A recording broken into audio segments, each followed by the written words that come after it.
introduce to you our last speaker of the day. He is none other than Mr. Rene Liao from Canada. He graduated from the University of Toronto and worked for IBM and TELUS, earning $80,000. $80,000 a year. He was introduced to GWT Corp, now known as Opulence Global, by his sister, and over a short period of years had reached a position of lifestyle director for, earning 100K a month with a team of only 7,000 people. Just think about that. He is the company's youngest millionaire.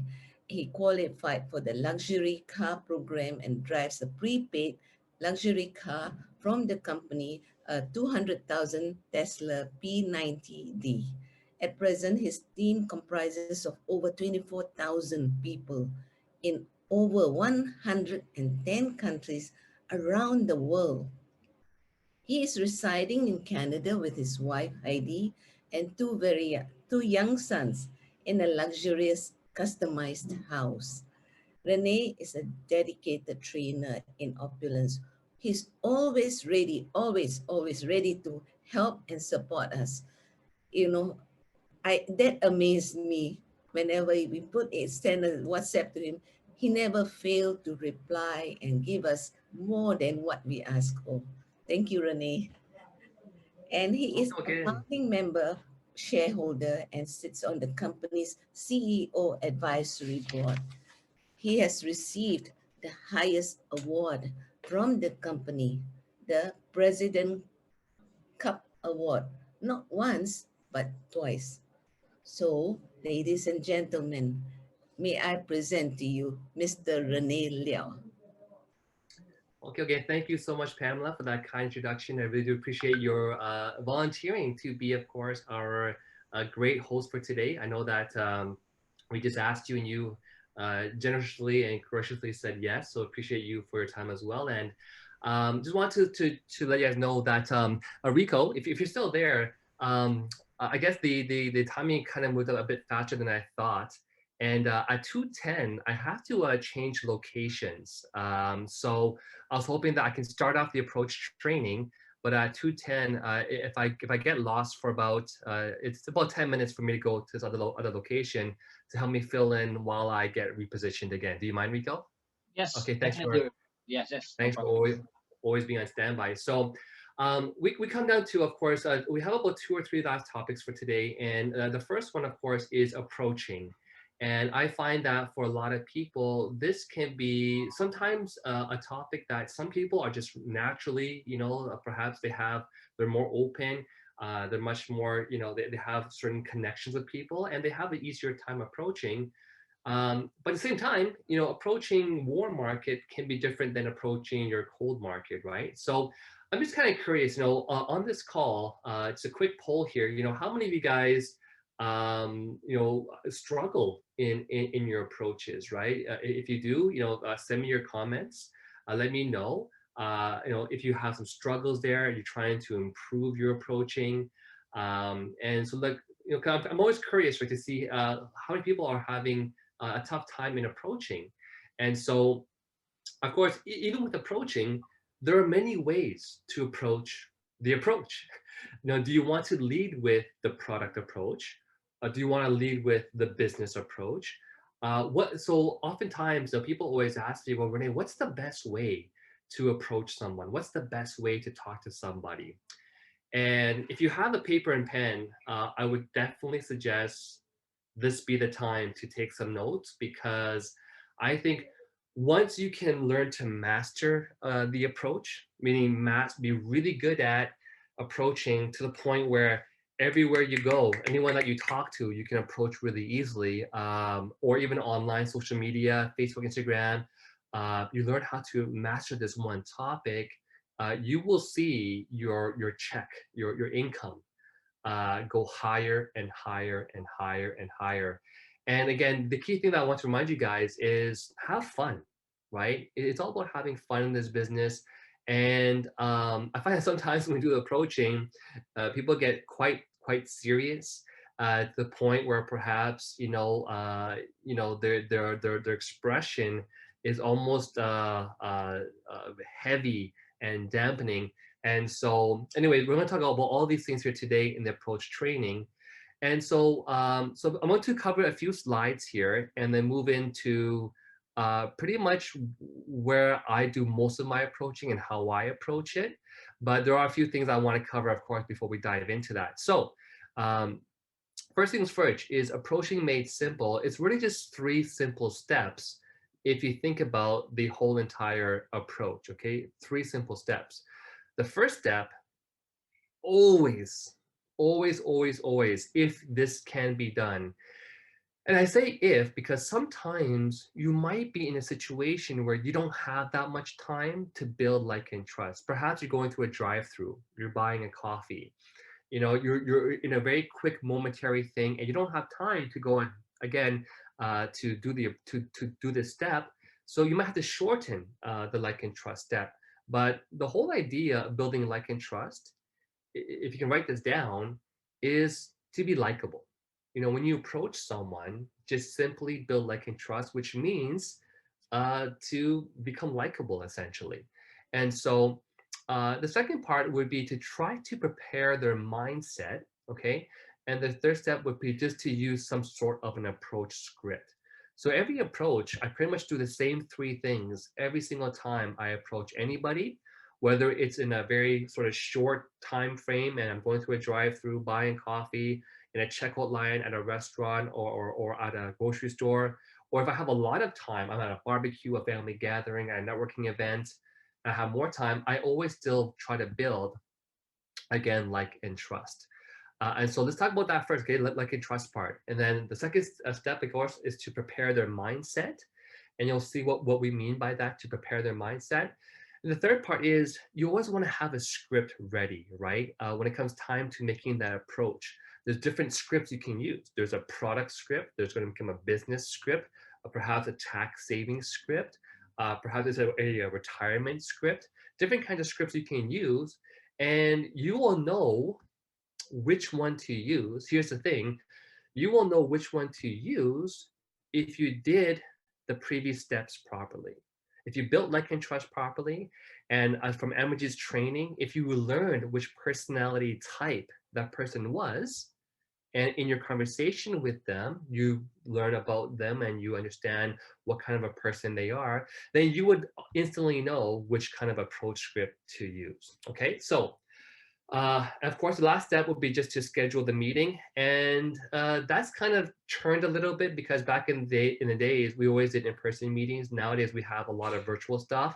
The same thing though, you want to invite them, you want to schedule some kind of a meeting, whether it's in person or online, and that would be the step 4 to the approach. Okay, so step 1, building like and trust. Really, again, I said it before, become likable. It's just really about making a new friend. If you think about the approach, think of it this way: meet as many new friends as possible. That's really building like and trust in a nutshell. Is make as many friends as possible. And again, there's even 3 steps in trying to, of course, make new friends. But anyways, within this topic of like and trust, there's really your part, okay, which is the like part, to make them like you. The likable part, that's your part, okay?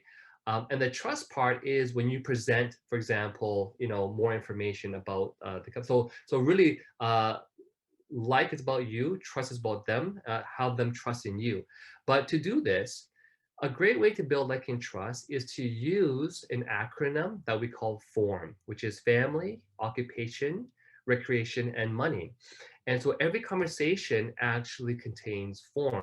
In fact, you do this every single day, and there's no particular order when you do this.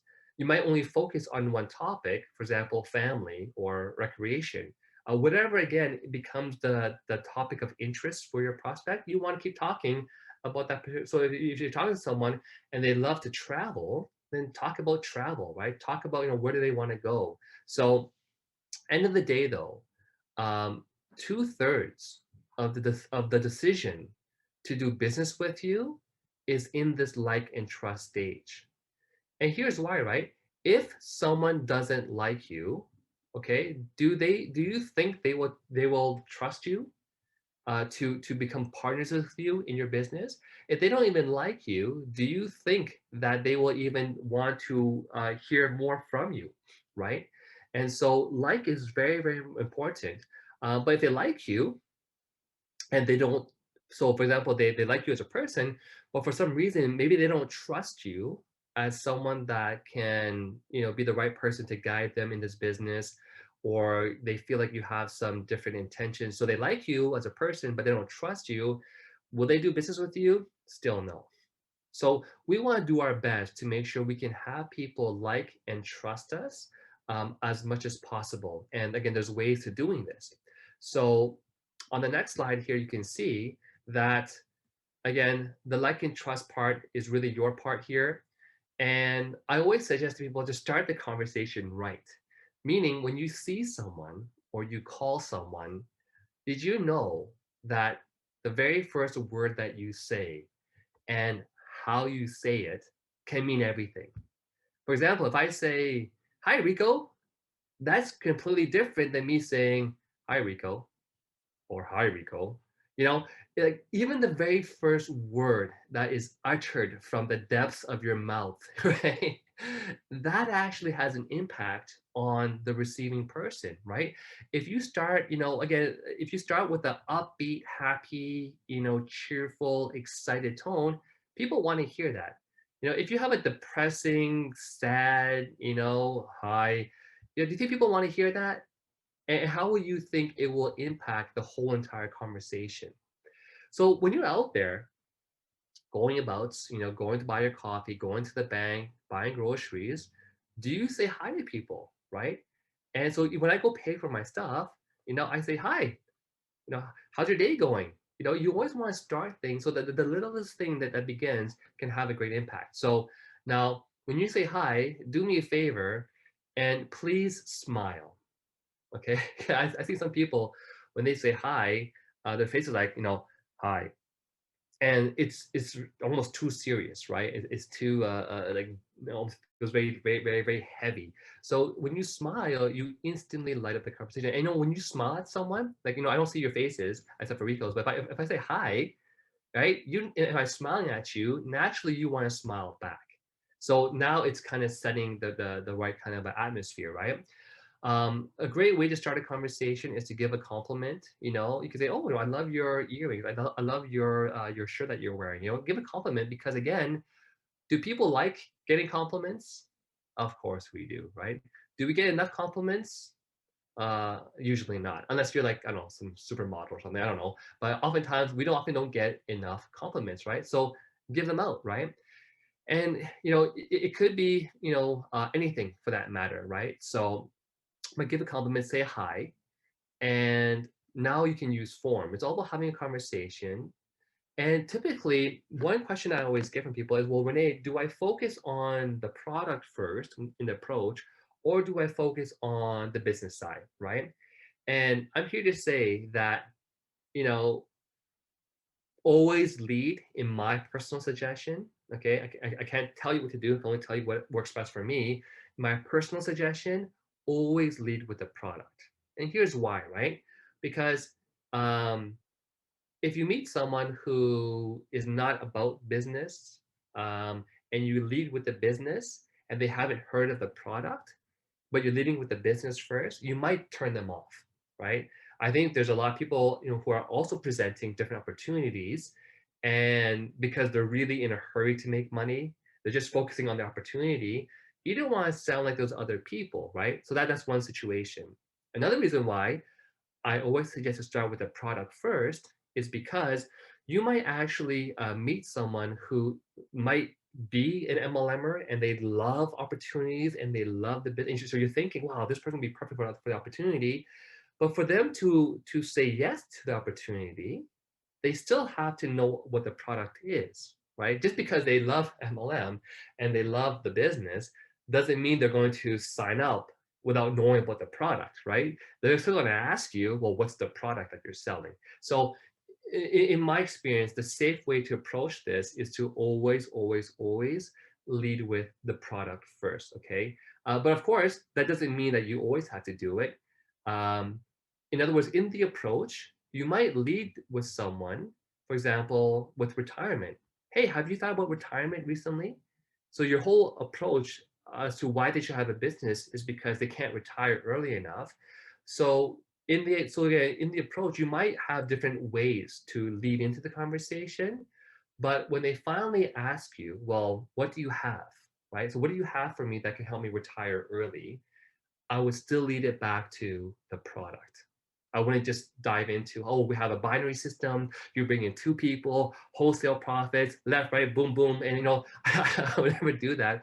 I would still get started with the product first. So there's different ways to, what I'm saying is to open up the conversation. But when they ask you, well, what is it? Lead with the product first, right? So again, goals to meet a new friend, get out there and meet as many new people as possible. There's great ways, networking events, prospecting events, it's going to a coffee shop. If you want to know how I opened up Taiwan as a market, the first time I came to Taiwan, what I basically did was I went to a coffee shop, Starbucks. I planned to be there for 2 hours, and I opened up my table full of bling. I had all this bling from like jewelry, watches, timepieces on the table, and people that would be walking by, I just say hi, hi. Now, most people don't speak English in Taiwan, and they would just ignore me.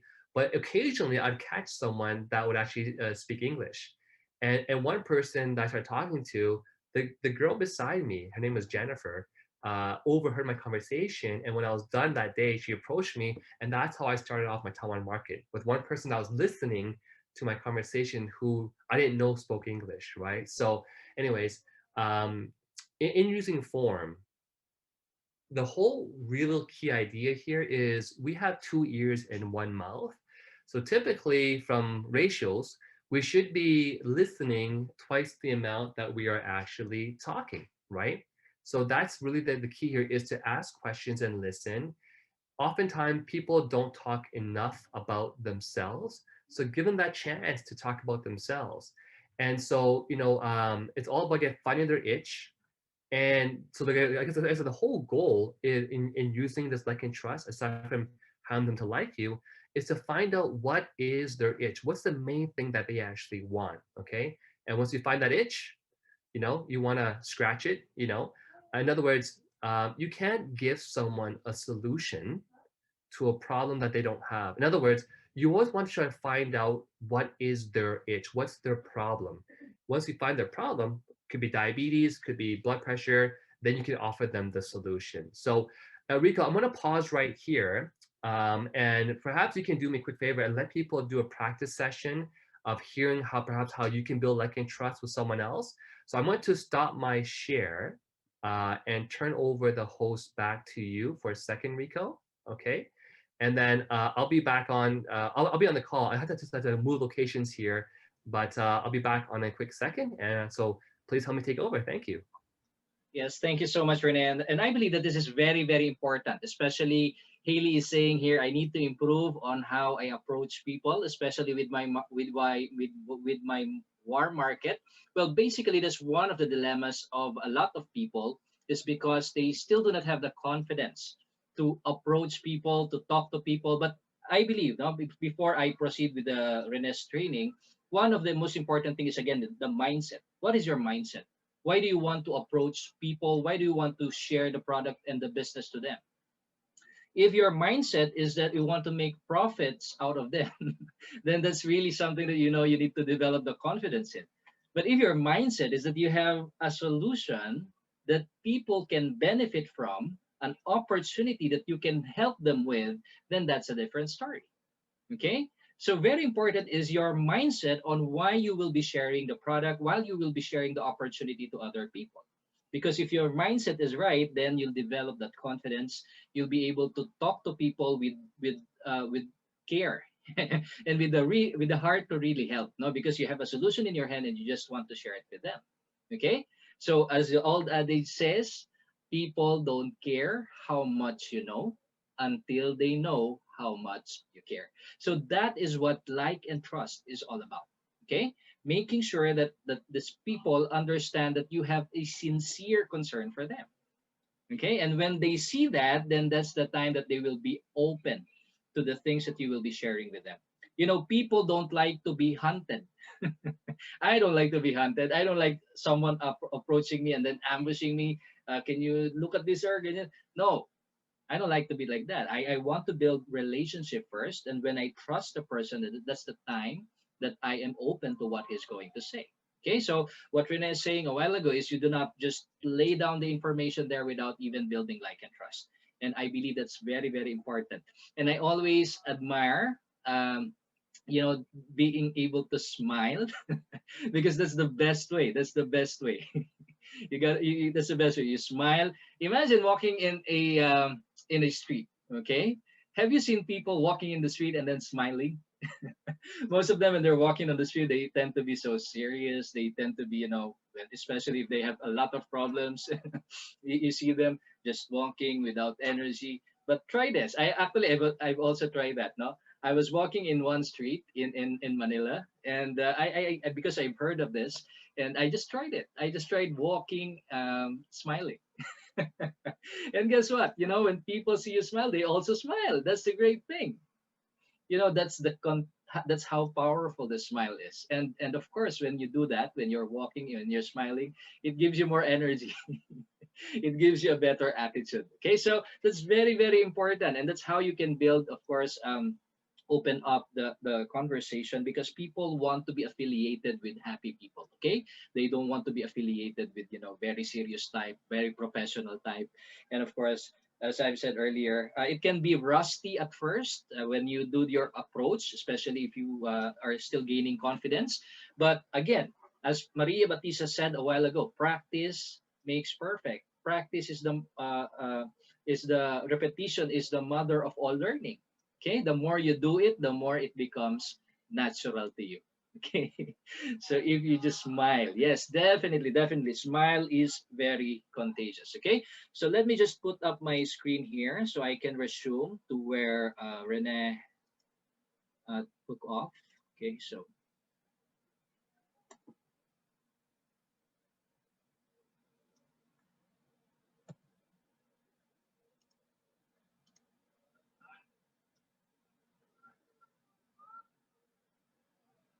okay, wait a while.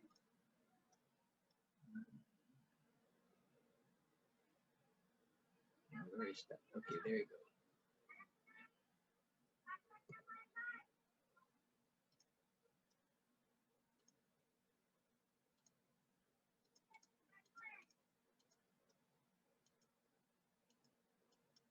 All right. So ask questions and listen. Okay. So very, very important. As Rene has shared a while ago, you can ask questions and listen. That's the best way for you to start the conversation. Ask them about the form. How's your family? What do you do? And of course, people don't talk much about themselves. Find their itch and scratch that itch. Okay. So ask open-ended questions. It's more about getting to know more about the person and finding, okay, eventually in the conversation, finding what is the need that they have. Okay. And now, on top of that, no, so build like and trust. So some great questions to ask when chatting, especially when it comes to family or friends. Or where about you? Where are you from? What's your background? Do you have a family here? So these are some of the script that you can use in order for you to just get engage them in a conversation, get to know more about them. Do you have lots of friends here? What languages do you speak? Okay. So again, very important is the manner on how you speak. Okay, because you don't want to speak so probing. Okay, because people might be scared by when you ask so many questions about their family, especially right now. We don't want people intruding into our private life. But of course, very, very important is to be just casual, being friendly. So where are you from? What do you do? Something like that. Okay, what do you do? And then of course, and when he asks back, what do you do as well? So be ready for your answer. What do you do? Do you have an answer for that already? When they ask you back, what do you do? What's your business? Or you just think of, you know, that's the only time that you think of what you're going to say. Well, that's very hard. So it's basically being prepared as well for whatever questions the person that you're talking to will be asking you. Okay, so these are some of them. And then when it comes to the occupation, what do you do for a living? How long have been how long have you been doing that? Wow, you must love what you're doing. Okay, is that all you're doing? Do you have your own business? Okay, so that basically, and then let them talk, hear them out. Okay, ever thought about having your own business? So these are some of the things that you can get started with to get the conversation going. Okay, and another thing here is, let's say, for recreation. So what do you love doing? What do you do for fun? Do you enjoy traveling? Where would you like to travel to? Okay. Where did you go to your for your last vacation? What about your hobby? So this way you'll be able to learn that the person loves traveling. And you know, there was a wonderful story about, I don't know if she's on the call right now, Miss Jocelyn Aquino. Um, One of the things that attracted her to the opportunity was the cruise, the travel. And that's one of the main reasons why she got involved with Opulence Global, because there were so many, prior to that, there were so many communication when it comes to Opulence Global, sharing the link to her. But at first, she didn't pay attention to it. Okay, so she didn't, she ignored this these messages. But when the right time comes, the what do you call this? The spark was when she heard about the cruise, the travel incentives, and that's the spark for her. And sometimes all it takes is just that spark in order for you to know what's important to her. Okay, so what's important to the person that you're talking to.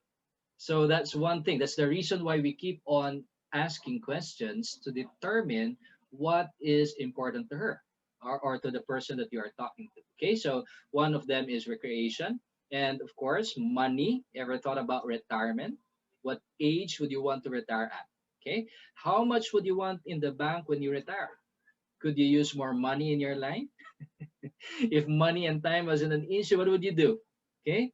So do you pay a lot of taxes? So these are some of the questions that you can throw out there. And then from there, you need not ask all of these questions. By the way, you can choose one, you can choose two, just to get the conversation started. And eventually, as you get started with this, it becomes natural to you, and you know, you just keep the conversation going. Okay. All right. Okay, so Renee is not on, so we just have to keep on going. Let's see some of the chat backs. If you have some insights with regards to your approaches, please feel free to share that with us as well. So because we want to also hear from you, what are your best approaches, especially when it comes to your warm market, when it comes to your cold market? Okay. Danny is saying here, yes, I strongly believe that right attitude and believing in ourselves leads us towards success. Yes, definitely, definitely. I also get excited when I talk. Okay, so let's practice. Okay, so just like meeting a new friend. Okay, so again, very, very important is to develop that like and trust among the people that you want to share the product with, the people that you want to share the opportunity with. Okay, anyone in our team right now, if you can share with us the approach that you're using, and I would love to hear from you while waiting for Renee to come back on this call.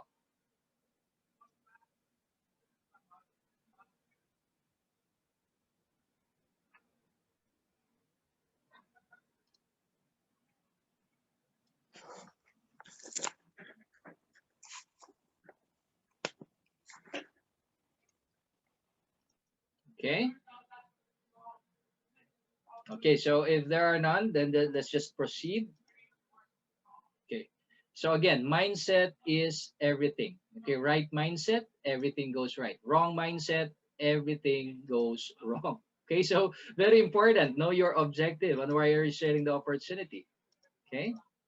If it's good enough for you and your family, isn't it good enough for others? Remember, in my virtual leadership training, I mentioned about um, when you wake up in the morning, okay, when you wake up in the morning, the first thing that you need to do is, of course, thank the Lord for giving you another opportunity to live, to enjoy your life. And instead of thinking about who will I make profit from, where can I get my money, forget about it first. Think about how can I make a difference today in other people's lives. As Denzel Washington has said, right? Don't just aspire to make a living, aspire to make a difference. And if your mindset is that, and people feel your sincerity, that you are really helping them, then that's the time that you are able to, um, of course, generate that like and trust. And on top of that, whatever you say right now, then they will listen to that as well. So right mindset, everything goes right. Wrong mindset, everything goes wrong. If it's good enough for you and your family, isn't it good enough for others?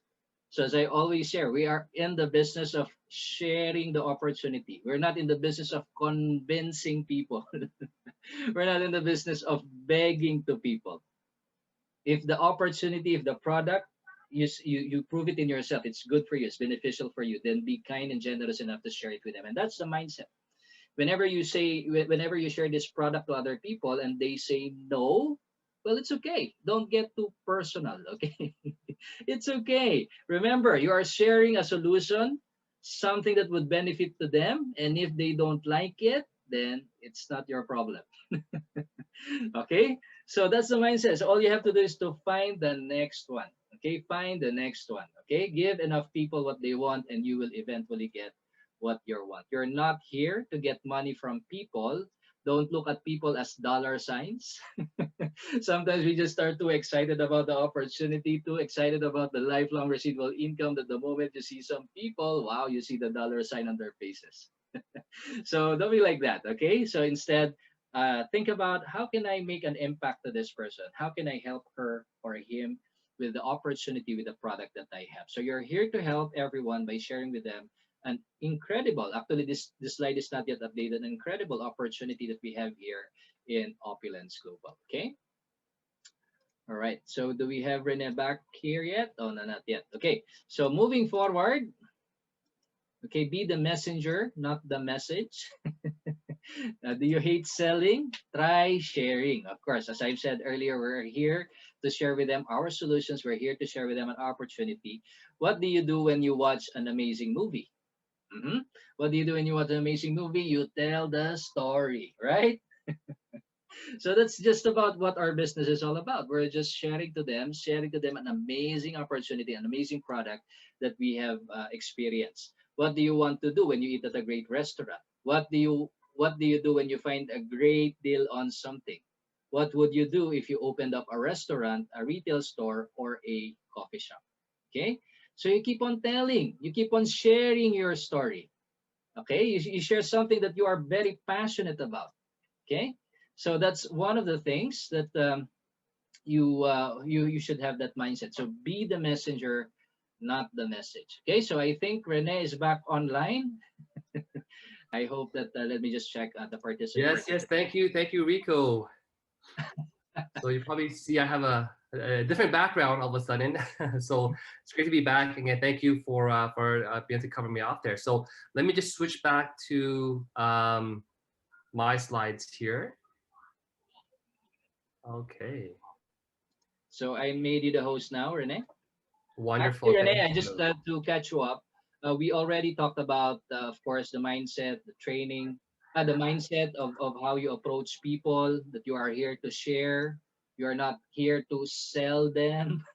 You are not here to make money from them. So that's basically what the message covers. Yeah. Thank you. Thank you. Yes, yes, yes. And I really think that some people, even though we say it so many times, right? You're not here to sell, you're here to share. I find that some people still don't really quite have that driven down into like the depths of their soul, or the depths of their mind, really understand it. Because, if you really think about it, right? Sharing means that you don't really care so much about what is the end result. You're only sharing because you care. Does that make sense? So in other words, and these are the great questions here. If you share with someone an amazing movie that you just watched, or an amazing restaurant that you just ate at, and those friends never went to go watch that movie or went to that restaurant to eat that meal, would you care? Like, would you be attached to the outcome? So what I'm trying to say is, in proper approaching, when you're sharing, if you're truly sharing, you shouldn't really care so much what is the outcome. You are sharing because you believe you are just actually just sharing because you have something that's really good, that can really help someone, and you're there to help them. And again, we have to understand in this business, that Not everyone will say yes. That's just the truth of it. And the sooner you can accept the fact that not everyone will say yes to the product that you're offering or the opportunity that you're offering, the sooner you will have better success and the sooner you will find less stress on yourself, right?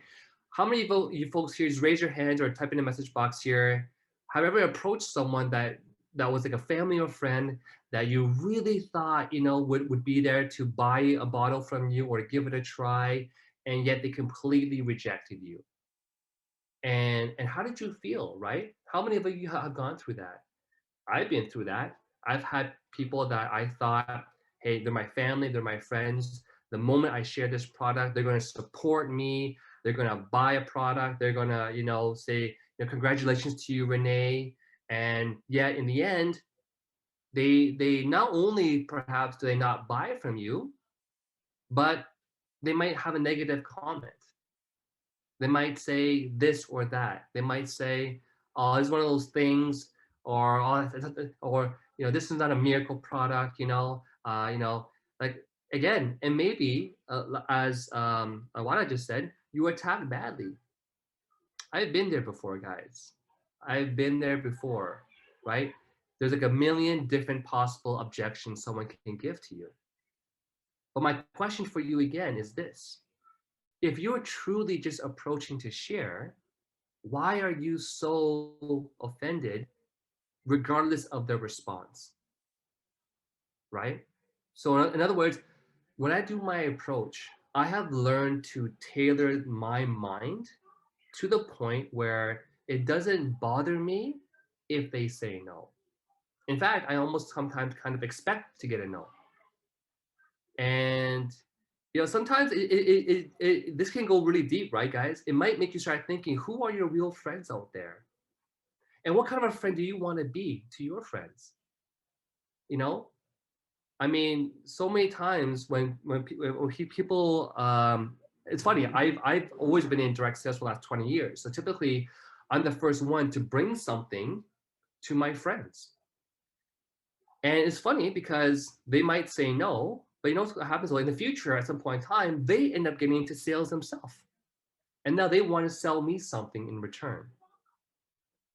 And I could be, you know, okay, if I really don't need it, but I'm at the point in my life now where if it's someone that I really treat as a friend or a family, even if it's like 100, 200, or $300, it's also not like a few $1,000s that I don't even need it, but I like to help my friends. But not everyone is like us. Not everyone has that kind of a mentality. And so it's not so, and so let me help you understand why this is. I think this is a really important topic to talk about. What actually happens for some people is your friends, perhaps really good friends, and you have the same understanding of how each other's lifestyle is like. In other words, you have come to understand that this friend has that much money, that friend has that much money, this friend doesn't have a lot of money, and you built this friendship around your current circumstances, right? And friends adapt and they get used to how you were friends in the beginning. But what happens is sometimes when we start to show more motivation and drive in life, subconsciously your friends don't want you to feel more distant from them. What happens though is oftentimes as you start to, do more things for the right reasons, right? For your family and for yourself. But if your income starts to rise, or they see that you're much more motivated in life to get out there and make a big change for your family, for some of your friends, guess what? It will become very, very uncomfortable for them. It's just the way it is, right? You might see too, I guess the easiest way to understand it is if you ever had someone that you knew that was your friend that suddenly won the lottery, right? Imagine your friend won like the jackpot, right? $100 million, right? Let's be truthful with ourselves for a second here, right? How would you feel about that? Of course, you'd be happy for them, but don't tell me there's not a little bit of envy inside. Now, again, envy and jealousy are two different things. Jealousy has more of like a negative kind of a feeling, Whereas envy just means you wish you had what they had without any kind of negative remorse, right?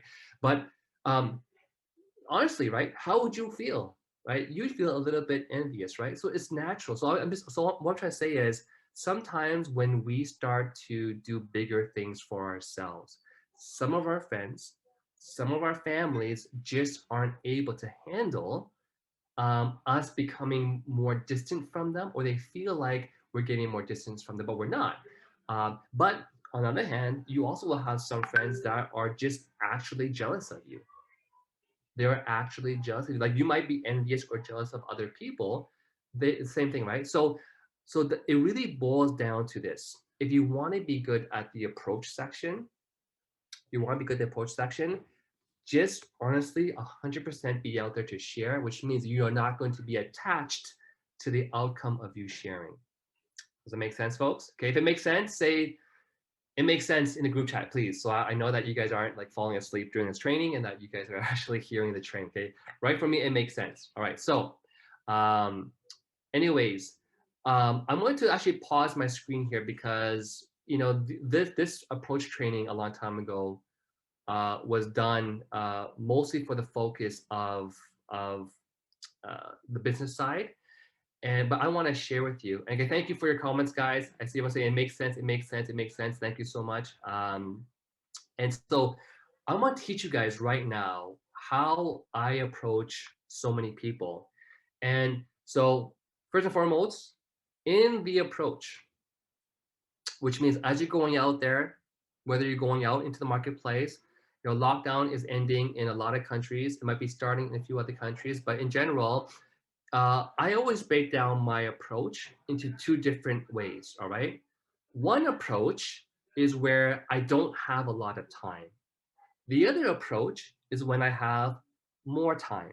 And what I mean by that is if I don't have a lot of time, it means I'm going through a restaurant paying a bill, I'm going through a drive-through, I'm ordering coffee, I'm buying a donut. I don't buy donuts, but I'm buying food, I'm picking up my Uber food or my Food Panda, whatever it is. I don't have a lot of time. The other situation is when I have more time. So I actually in my mind separate what I'm doing here. Okay.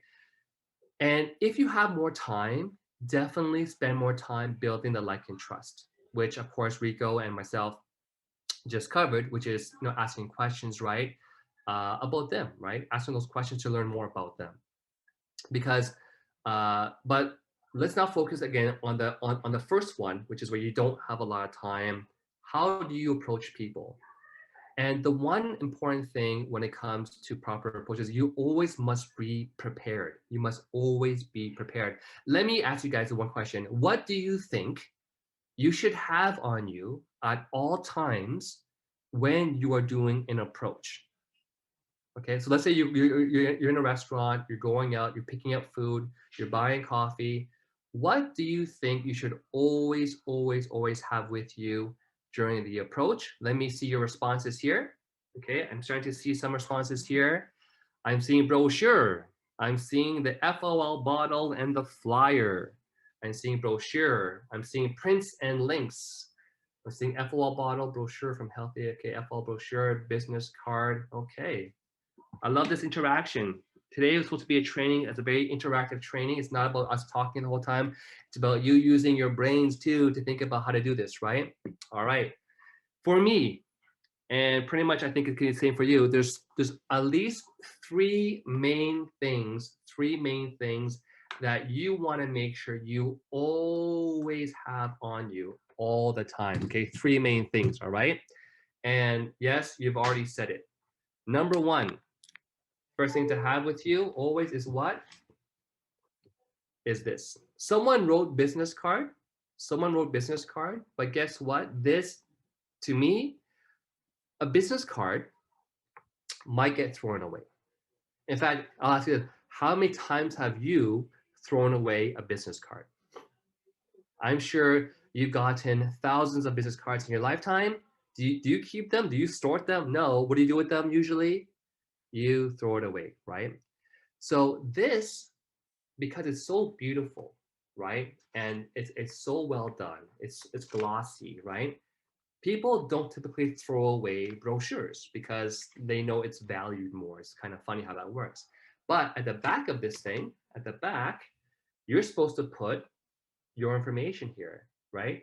So if you have a business card, you can either stick it on here, or you should actually have a label printed out, like a label maker, that says name, phone number, email, right? And that's what I had. So this becomes, for me, my business card. But we don't just have this, do we, folks? Do we have other kinds of business cards? This can become your business card. A microsilver spray, right? This can become your business card, right? And so even this can become your business card. This one here has all of the products inside, right? Okay. And so the reason why I'm talking about this, there's so many reasons why this brochure is important. Because number one, the information is there for them, right? And number two is, it, like, what if they don't throw it away, they'll keep seeing it. It might get passed on to somebody else. So anyways, the one tool you always want to make sure you have with you is this. Now, and the reason why, again, is, let me ask you a question. Do you think people that you speak to, when you do your approach, right, do you think they remember every single little thing that you said? Do you think they actually can remember everything that you said when you approach it? Thanks. It's impossible anyone can remember what you said. In fact, what you said, you know, because it's in your head, you're selling it, right? Or you're sharing it. But, and you studied it, so you know the information. But for the brand new person that you're approaching, pretty much nothing that you say probably sticks with them. The one thing that might stick with them is probably a story that you shared of how this helps someone with diabetes, for example, because stories stick, right? Facts tell. What's the saying? Facts tell, but stories sell.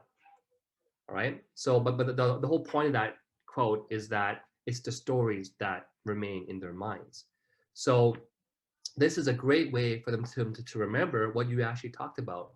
So I'm going to show you guys exactly what I do. This is such a powerful, powerful tool. I'm going to show you how I can guarantee you will make money with this. Okay.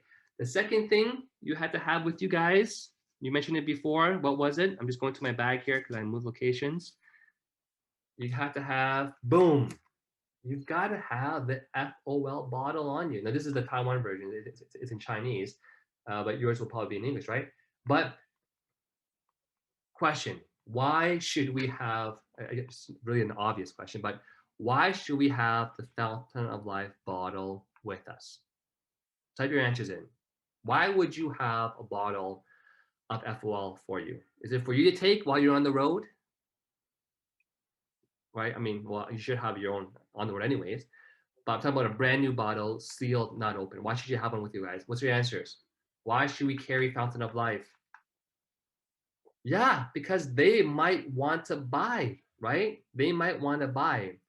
The worst possible feeling you can possibly have when you're doing the approach is you talked about the product and they say, well, can I buy a bottle? And you're like, shoot, I don't have one on me. It's like, that's like the fastest way to shoot yourself in the foot, right? Because you would have had that instant sale. And beyond the instant sale and you making instant cash, what's also even more important is that they instantly got the product to start taking. You want your customers taking the product, what, next week or today? Question, do you want someone to try your product a week from now when it arrives by the mail, or today if they have the opportunity to take it today? Of course you want them to take it today because that's what's going to start the whole process for you, right? Okay, right now, that's right, right now is the time you want them to take the product. And so what's the third thing that we should always have with us during the approach? And again, I kind of saw the answer a little bit. Any guesses? What is the third thing you want to have in your approach? Just drinking some water here. Haley got it. I saw Drusilla mention it before. She said prints and links, but Haley actually said the exact word that I was looking for: testimonials, testimonials, testimonials. Again, facts tell, but stories what? Stories is what sells. In a presentation, you can do a whole hour presentation, a whole 1 hour presentation. What do you think is the, and when your prospect goes home, or even when you first saw this presentation and you went home, what's the thing that you're most likely going to remember? Is it going to be this, the slide about the CEO, or the slide about the company background, or the slide about all these different products, or the slide about the binary commissions, or the slide about the MGRS? No, the one thing that they're going to remember at the end of the day, guess what, was the stories that they heard. Was someone came and took the product, they had a stroke, blah, blah, blah, blah, or they had this, they had that, the hair grew back, lost weight, who knows, right? There's like a million testimonials, but it's always the testimonials that they're going to remember. So that's why when we approach someone, how they say, what's the saying? A picture tells what? Type it out. A picture tells what? A picture tells 1,000 words, right? A picture tells 1,000 words. So on my phone, yes, thank you guys for typing answers. I appreciate the participation. Hey guys, when you participate, guess what happens, right? It starts to stick more for you. It starts to absorb more into your head, right? But guess what, guys? Why on my phone? I'm going to show you my phone so you can see this. Why on my phone do you see all these different categories for FOL white blood cells, FOL, what does that say? Menopause, FOL for fibroid, FOL for gout, FOL for COVID, FOL for encephalitis, for not sake, sorry, that's my sake collection, colon cancer, prostate cancer, migraines, lipoma, Parkinson's, pus that comes out from a wound, colon cancer, ovarian cancer, cataracts, lung cancer, kidney, tumor, lupus, shingles, thyroid, gums and teeth, inflammation, energy, skin cancer, cholesterol, more skin, blood pressure, arthritis, periods, menstruation periods, diabetes, hair, FOL. I have Chinese videos, right? So I have all the flyers. So why do you think, guys, I have my testimonials organized on my phone? Because if I'm talking to somebody and suddenly they tell me, oh, I know someone that has diabetes, or I have diabetes, right? Do you want to go and share stories about hair growth? Probably not. What you want to do is you want to share all the testimonials about diabetes, right? So that's why I have all these testimonials there. So when I approach someone, and bringing it back together again, when I approach someone, and these are all true stories, by the way, at the bank, I have this with me, going to the bank, right? What I do is when I'm done the banking, I told the person, I said, hi, can I give you this? Can you all say that together? How many words? 5 words? Can I give you this? That's all I said to them. I've done my transaction, whether it's buying coffee, whether it's paying for the bill, picking up the takeout. I said, can I give you this? And because you asked, can I, it means you're being polite. Usually they'll say, oh, sure, right? No one's going to be rude and say no to you. They're going to say, yeah, sure. In fact, they might ask, well, what is this? And here's where you get a chance in like 20 seconds, not even, to do your pitch, if you want, call it that. And so what I say to them is I say, oh, have you heard of antioxidants before? Because I want to know if they understand what antioxidants are, because some people surprisingly don't know. Then I explain to them the example of, an apple that, when you cut it open in half, it turns brown, it's oxidizing. So what you want to have is, and that happens to everybody, is you want to have antioxidants that help against the oxidation. And so anyways, most people do understand what antioxidants are. So then I say to them, well, basically, our company has found the world's most powerful antioxidant. And guess what it's called? Lignans. Have you heard of lignans before? So I'm actually using the brochure as I'm approaching them, right? I say, oh, have you heard of lignans before? And they're like, well, no. I say, oh, well, lignans are actually the antioxidants that come from the plant cell walls. Just because it comes from plants. I say it's in all of our fruits and vegetables and seeds, and even in our drinks, tea, coffee, beer, wine. It's all in there. So it's the antioxidants that come from nature, from plants and vegetables, right? I say, guess what? Taking 10 drops of our product is equivalent to having eaten 1,800 cups of apples. And usually they're like, wow, yeah. I say, well, have you heard that onions are good for you? Yeah, well, taking 10 drops is like eating 150 cups of onions. And do you know how, for example, like oatmeal is good for you? Yeah. So 10 drops is the same as 77 cups of oatmeal. Like, wow. And they're saying, wow to you. I say, yeah. And look at all of the amazing things it can do with all the scientific research, right? So the person at the bank, the first one was heart health. The second one was dementia. And I said, and she goes, oh, it helps with dementia? I said, yes. Again, this is at the bank still, right? I finished getting I did my banking transaction. This is as I was leaving, right? As I was leaving, this is literally happening on my way out the door, right? So I said to them, yeah, I have the dementia. And she goes, oh, her mom has dementia. And she says to me, can I buy a bottle? I didn't even finish my usual thing, because the usual thing I do is go over all the benefits, right? I got to dementia, and boom, she's like, "Have dementia?" I said, "Yeah." I opened up my phone. I just shared with her a quick testimonial from my phone on dementia, but she asked me right on the spot, "Oh, can I get a bottle?" I said, "Oh, actually, yeah, I have some actually in my trunk. Let me go out there and come back and get it for you." And she goes, "Well, how much is it?" And I said, "It was like $85." She's like, "Well, okay, sure, no problem then, right?" So my whole point though is I made a sale because I went to the bank and because I brought this brochure with me. So once I sold that bottle, I went back to my car. I was like, huh, that's actually quite easy. And but in Canada, when you go to the banks, like typically you have a big plaza and you have like 5 or 6 banks all together, right? So I have different bank accounts.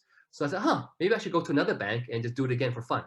So I went to another bank that I have some holdings with, and I went to the front desk. I said, oh, I have some holdings here, and can I speak to my advisor? So I went to the back rooms, met the banker, and we went over a few of my things. And it's like a new guy. So, and then when I was done, I said, oh, by the way, can I give you this? 5 words, can I give you this? And he goes, well, what is it? I go, have you heard of antioxidants before? This is the world's most powerful. Have you heard of lignans before? 10 drops can do this. It helps with this, this, this. I got down to hair, and turns out that he had actually been dealing with hair loss. He was actually balding.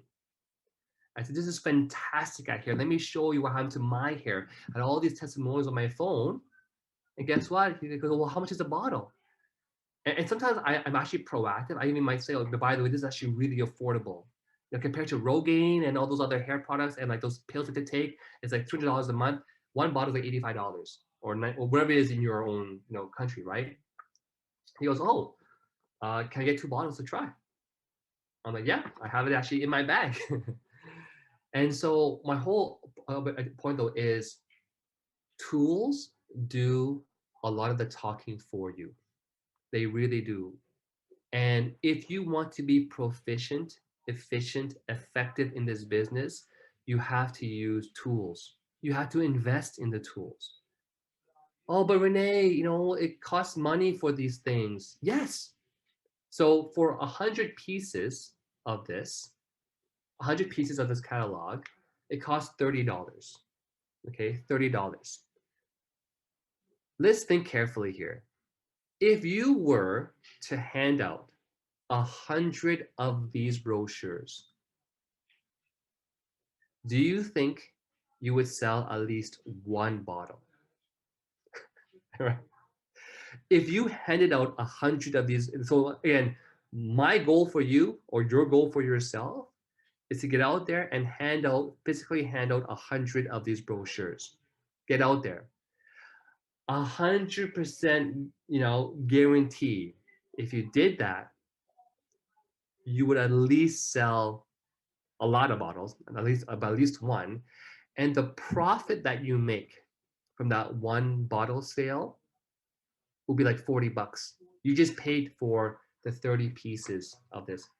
Okay, but you have shipping. Okay, boo-hoo, right? So $60, $30 for the catalogs, $30 for the shipping. You pay $60 for these catalogs. Would you sell at least 2 bottles? Of course, right?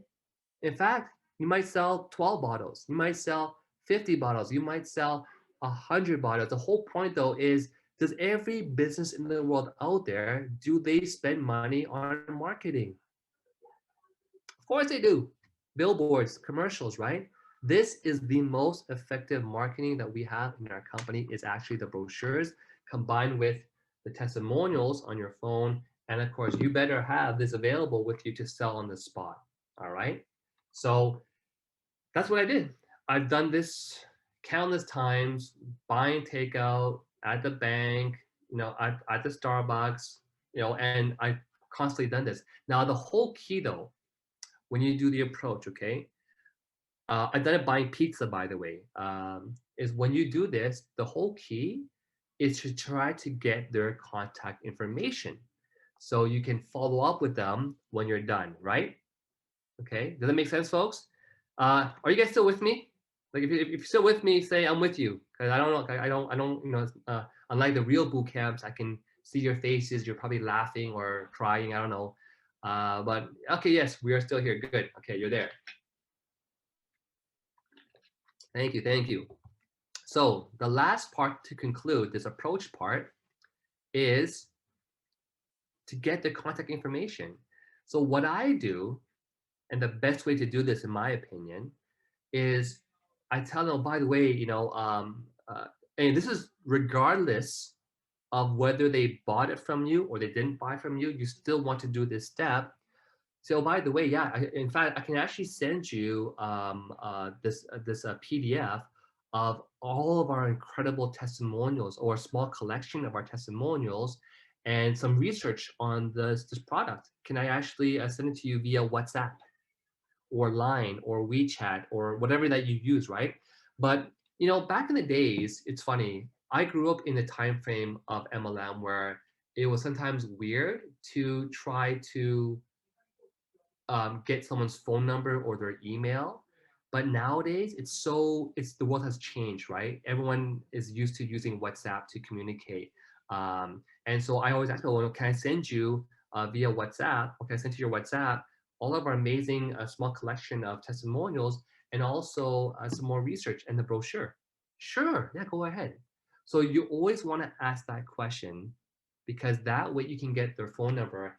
And why do we want their WhatsApp phone number, guys? What's the answer? Why do we want the prospect's phone number or email?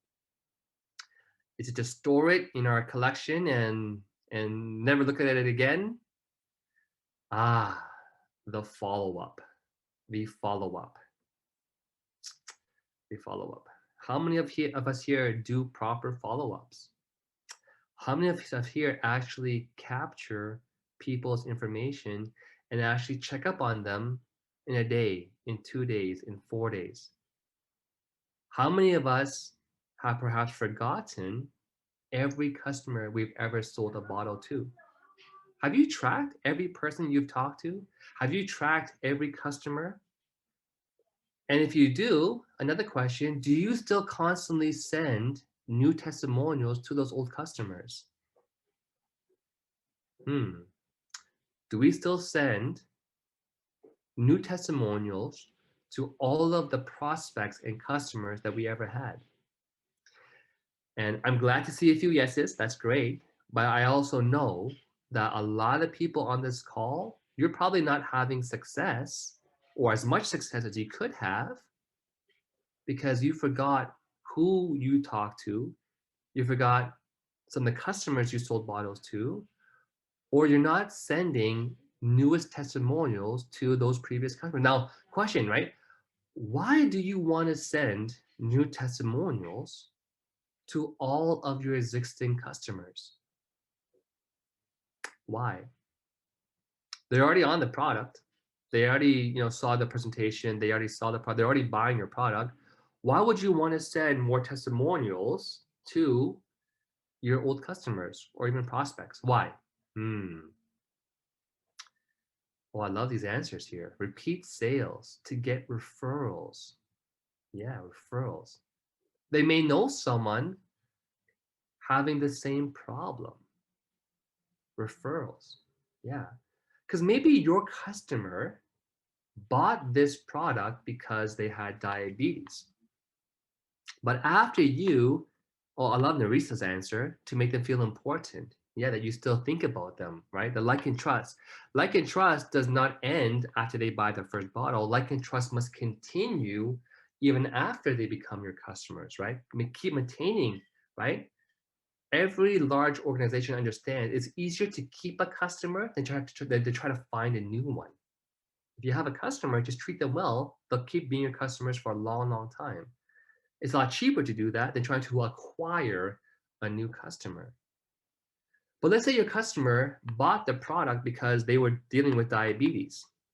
And because you sent them a testimonial on stroke or something or COVID, right? Maybe now they're thinking, oh, I know someone that could benefit from this product, right? And we haven't even gone to referrals yet, but I'm just going to ask you guys a question. Have you actually asked for referrals? Have you actually asked for referrals? Because we have a customer that's buying your product. They have at least 300 people they call family and friends. Everyone has on by default at least 300 people they will know by first name and face as family and friends, right? Have you asked these people for a referral? No. Well, why not? Right? They're sold. They believe in your product. They're already taking your product. Oh, I know why. Do we assume that people will automatically give us referrals? Is that what's going on here? Right? We assume people would just give you referrals because they love their product. If only the world was so beautiful, right? If only the world spun that way. I'm here to tell you guys, the world does not work that way. Yes, you might get someone that gave you a referral, but everyone's caught up. They're so busy. And if you simply just asked for that referral, you would have gotten one. And so, does anyone here want to know how I ask for referrals, or does no one really care about what I do? And anyone here want to know how I ask for my referrals? Okay, so I see a few responses here. So I'm gonna open a side Zoom call with Haley, Imelda. No, I'm just kidding. I'll share with all of you, of course, right? Here's my best way of asking for a referral. Because if you do this and you say, oh, hey, John, I would really appreciate a bunch of referrals. Or, John, can you give me some referrals? I mean, at least you're asking, but it's not going to be the best way of asking for a referral, right? Because people can do things that are like simple, right? Small. In other words, ask for less. In other words, ask for one or two. So my asking is like, hey, John, thank you so much for being my amazing customer. By the way, can you think of one to two people that you can think of that this product may really help them with? That's my way of asking. Can you think of one or two people that you know who can really benefit from this product? That's such a different way of asking, right? Now you're talking about one to two people. It's doable. They can think of one to two people in their minds that can benefit, right? If you say, can you give me all your referrals? It's like, oh, I don't know where to start. But one to two people, that's actually doable. Does that make sense, guys? Asking for one to two at a time, right? Get one or two, then ask for another one or two. Ask for another two, but ask for one or two to begin with, right? And if you notice the way I worded the question, can you think of one to two people you can refer to me that can benefit from this product or that we can help them with this product? I like to use the word help them with. Guess why? Because it means that they are actually helping someone. People naturally like to help people. Do you guys agree? Human nature, we like to help people. So if you can ask someone, can you think of 1 or 2 people that this product can really help with and giving them as a referral? I would really appreciate your help. We use the help word twice there. Can you think of 1 or 2 people that this product can help with? And I would really appreciate your help. You would be amazed how many referrals you start getting from people. But we never get these referrals, most likely because you're just not even asking. You didn't even ask that question. What's the saying go? You never ask? My mom was the best at this. Because whenever, I mean, we didn't have a rich family, just very, really sort of below average. I say probably just, yeah, probably like lower middle class. And my mom taught me well. What's the saying go? Never ask, never. Can someone type in the answer for me for this quote? I hope you heard of it before. You never ask, you never get. You never ask, you never get.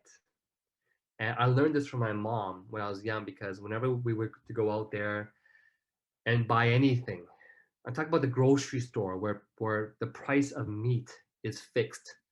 I'm talking about when you go to a clothing store or any store, my mom is always trying to bargain. Well, can you just throw in that extra piece of meat on the side? I was like, how do you even do that? But she loved to bargain. And she always told me, Didi, which just means like younger brother or son in Chinese, if you never ask, you never get. It's kind of what she told me. And I never forgot that because you should ask for these referrals, right? And but ask for it in the right way. Say, because I would really appreciate your help. People want to help you. So, anyways, I kind of went off track, but I thought it was really important to talk about again the referral portion of it, and of course all the other stuff. So that covers how I approach people when I don't really have much time, right? Because I'm going to a coffee shop. My goal is what, guys? Is to give this brochure to the person and try to go over it with them and try to get their phone number at the end, right? And we do that by telling them, hey, I'd love to send you a great collection of testimonials to your WhatsApp, and also send you some research, whatever. So that you can get their information. And now you can do the proper follow-up with them. All right. So why don't we take a quick, do you guys want to take a quick 5-minute break before I head back into the approaching where I have more time? And that should finish off the approaching for today. Because there's also social media training and how to approach on social media. I'll cover that a bit. So while we take a quick 5-minute break, I can run to the washroom as well. Pamela, sound good? Yes, it sounds good. I think they all need a break. There's a lot of stuff, right? Stretch a bit. Yes, yeah. All right. See you in 5 minutes time then. Okay, I'm gonna run to the washroom myself too. So excuse me, I'll be right back. In the meantime, if you guys want to open up your mics and just share what you learned, please feel free to.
Okay.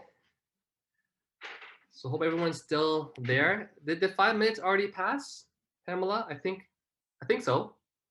I'm not sure actually anymore. I think time's I think flying. it's 5 minutes already.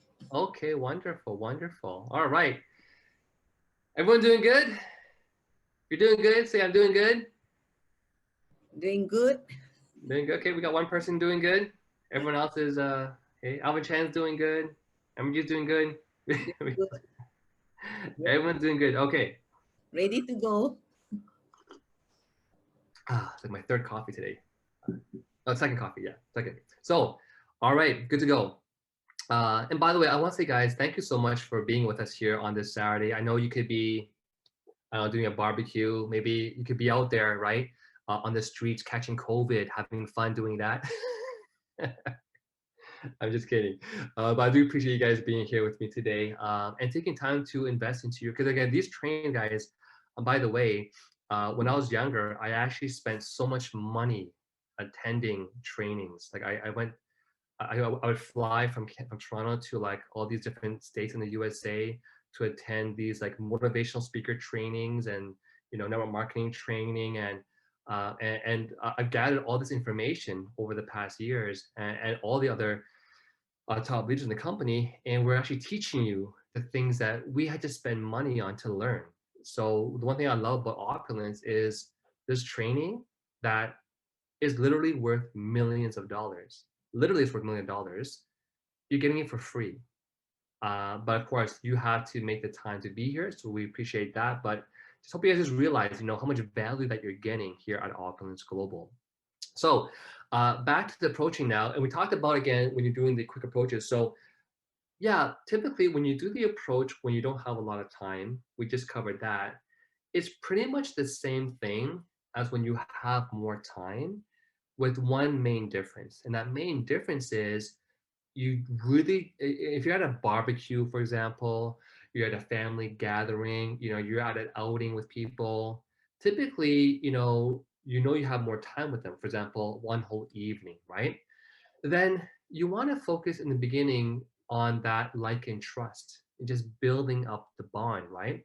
So I love to ask people about them, right? So hey, so what do you do about, for a living, by the way? And well, actually, who invited you to this party today? And then who do you know? And what do you do for a living? And how long have you been doing it for? And do you enjoy what you're doing? And you want to try to, the whole idea is to spend a lot of time and patience just trying to connect with that person on a one-to-one basis, you know and same goes, right? Like if you were to go and approach, and again, we've talked about this before, make your list, right? Because what I just taught you is a way to keep adding new prospects onto your list, but you should already have a list of all of the people that you've ever wanted to share this with. So one key thing in the approach is, have you made your list? Have you, after all these years or all these months or all these weeks, have you actually physically made a list? And if you haven't, I'm telling you, that's why you're probably still doing the business sometimes. You're not really doing it all the time. Or it's also part of the reason why probably you're forgetting who that you've talked to or sold bottles to before in the past, right? Are you tracking your list? You have a list, great. But are you going back through that list and, so I actually have, that's why if you follow the forensic networker system, it's the most perfect way of tracking every single customer, every single prospect. So you never leave out one single person, right? But if you haven't learned the forensic networker system yet, at least get a piece of paper or something, or like a Word document or like a Excel spreadsheet where you are tracking all of your people in the meantime. Now, someone asked a question, what do you recommend, a list on paper or a list on Excel? And my suggestion is to do it on paper, because I was like the person before that would do it on my Excel spreadsheet, but something about having it on paper with that forensic box in front of you and having that paper Like you see it all the time. It's always in your mind. You're always thinking about it, right? If you have it on like a spreadsheet, and the spreadsheet is not open on your laptop on that screen, and you're not looking at that spreadsheet, it's not going to be in your mind, right? Like you're going to forget about it. Does that make sense, guys? So in my experience, um, at the very least, just have a list. At least do that. But at best, try to write it down.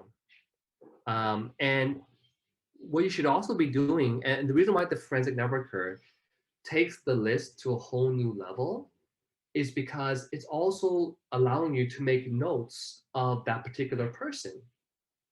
So if I prospect this, I can guarantee you this. If you talk to someone, if you've been in the business for like 5 years now, I can guarantee you that you forgot who you spoke to 5 years ago, right? And you might even like, you might have a name and a phone number, but you don't even know where you met this person from. Was it from the Grab taxi? Was it from the restaurant? You won't actually remember. So if you don't know the forensic system yet because you're brand new, that's okay. At the very least, get a proper notebook dedicated to tracking all of your people, and we can write down some notes about who that person is. And so the reason why the forensic networker is such an amazing system that works is because it's the most it's a professional way of tracking your people. Like, wouldn't you agree that every business out there in the world actually tracks their customers, right? In fact, they even have a software designed to track that customer, right? They have a customer database, right? And for us, the best way to do it in network marketing is with that forensic networker box, where you have one piece of paper in the box that is per prospect. Name, phone number, email, where you met them from, what you talked about. You know exactly what each person is. And the forensic system is like into 12 different sections of 12 months, and there's 31 days in each month, and you keep tracking when to call the next person, when to follow up. But so all in all, you will always know. Like, you should have almost like one list of all of the customers, right? You should have another list of all of your prospects, because you have prospects that you're prospecting who are not yet customers. Then you have customers who have already bought from you, but they aren't members yet. And that's okay. Like, you might want to have customers that remain customers or whatever, but you also might have some customers that you think can be great at the business too. Then you have another list of like your business partners, right? Which is tracked already in the back office. But my whole point though is you want to be constantly updating all three categories: prospect, customers, and members, with all the newest testimonials.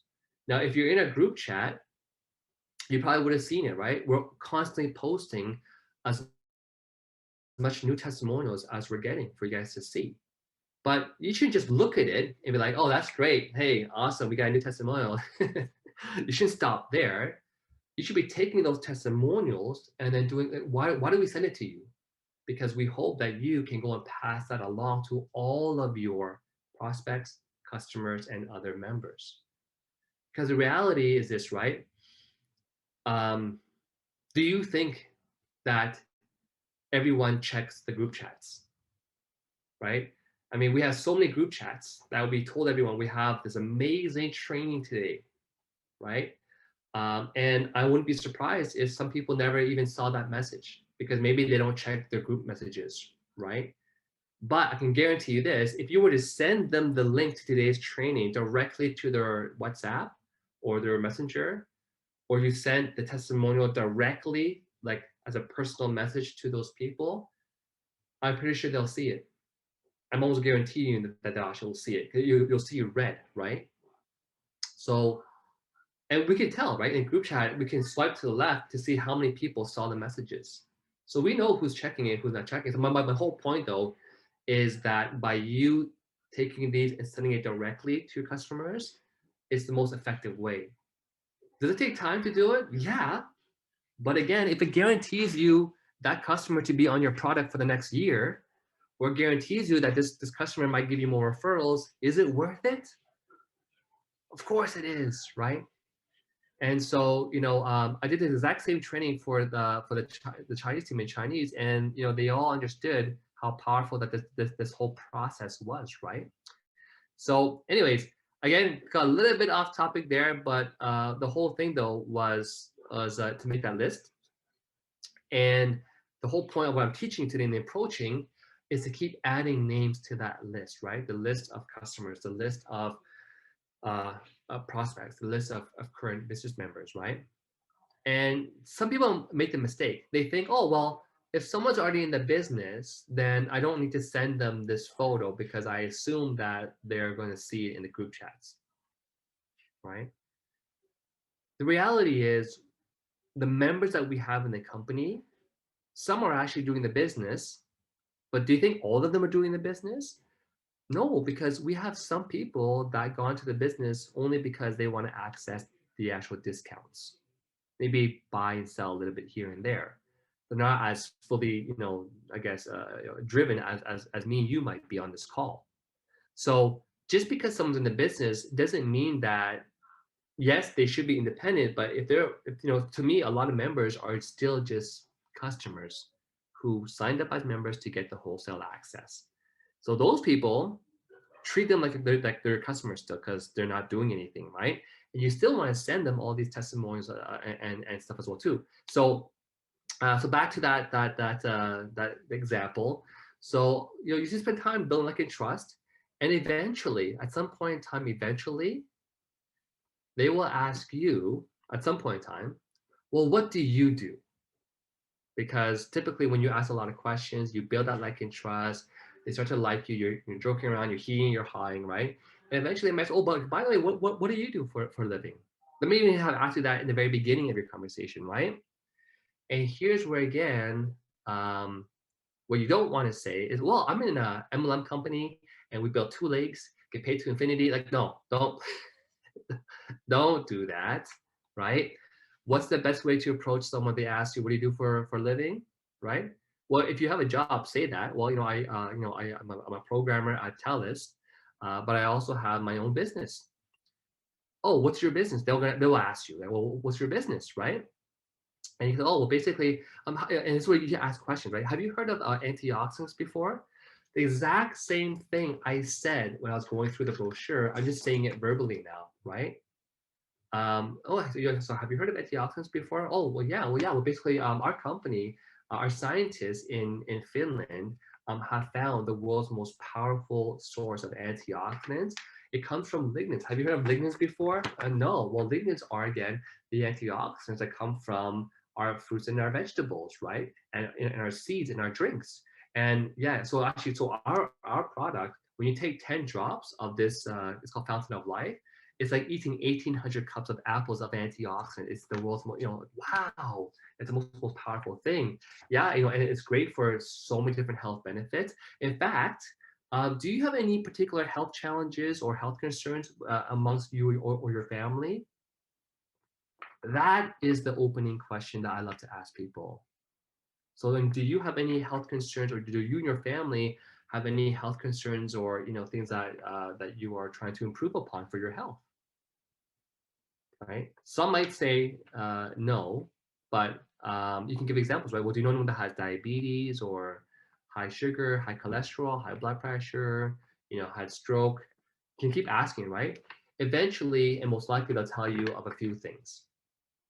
Then you can say, oh, by the way, yeah, this product is really great for helping with hair loss. Oh, really? Yeah. Actually, let me show you on my phone here all these examples of hair testimonials, right? So I go to my folder and I look for the hair one. Where's my hair one? Let's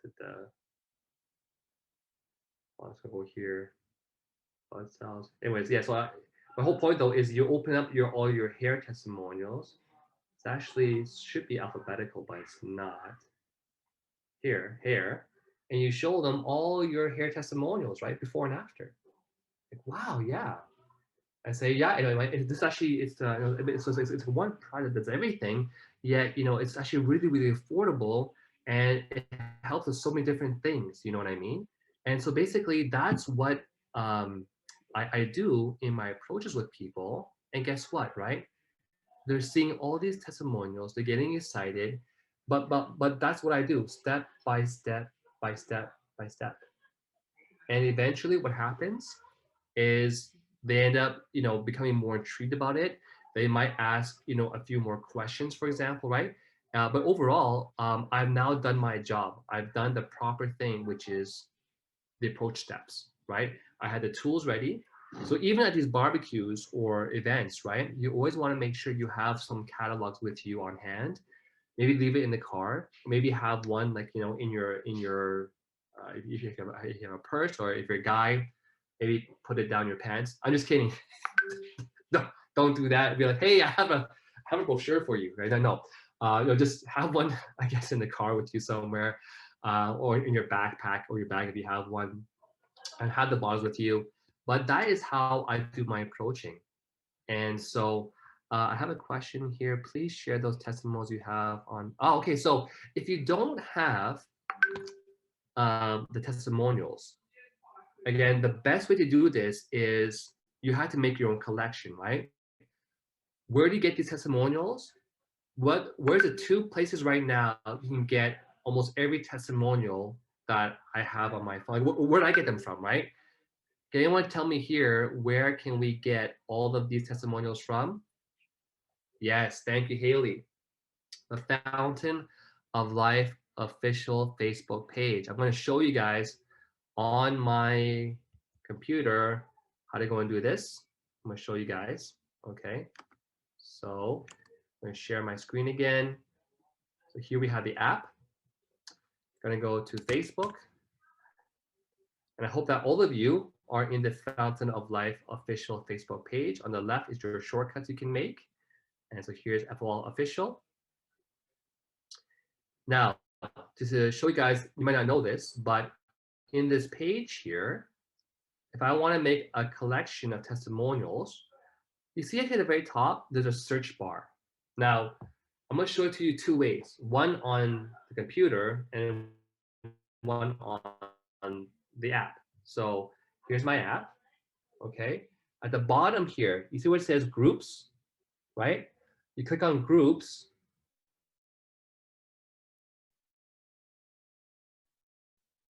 and at the top, it shows you all the groups that you've joined. And you go to Fountain Official. There's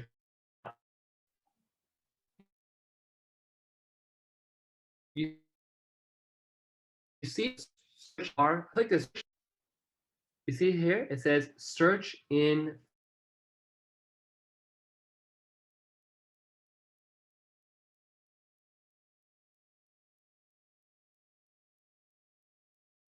this search. And you say see photo. It's a bit grotesque, but hey, these are testimonials, right? You'll see here all the different testimonials for diabetes. So what do you want to do, guys? Right? You have a screenshot. So you want to start screenshotting and saving all of these testimonials onto your phone. That's what we do here, right? You guys save it onto your phone. So that's literally how I made my collection of testimonials. Then I changed from diabetes, and let's say I typed in hair instead. Then hair pops up all the testimonials when it comes to people's hair. You guys see this, right? So you guys want to take some time and start creating photo albums. And you want to create individual albums for every different issue, right? Because before I had one album with all the testimonials, but it became hard to find. You want to have different testimonials for different things, white blood cells, hair, diabetes, cancer. You want to separate them so that when you meet someone that has it, you know that you have these folders. So hopefully that's can help you guys again, just to make your own collection. The last thing I want to share with you guys as well too is sometimes I like to send people a short PDF of all the different kind of things, testimonials that we have. So what I made, I'm going to share with you guys right now on the call. So that's why you're here today, right? Is I'm going to change this to do this. Boom. Okay. So here is, well, I'm actually going to copy this and send to you guys. I'll show you what it is first. Basically, I made a quick collection as a PDF, so it's really small as a file, and I send this to my prospects. So it goes from hair to alopecia, down to knee inflammation, right? To gout, to sugar levels, which is diabetes, to kidney, to eyes, to lumps in the breast, to dementia of the brain, to weight loss, liver, blood pressure, right?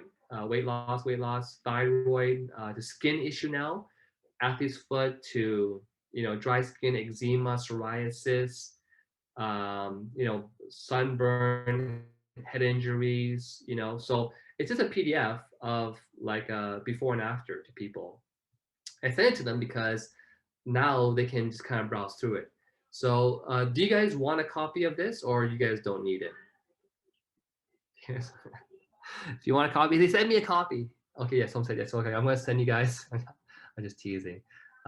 Here, everyone in the meeting. Here's the link to that file.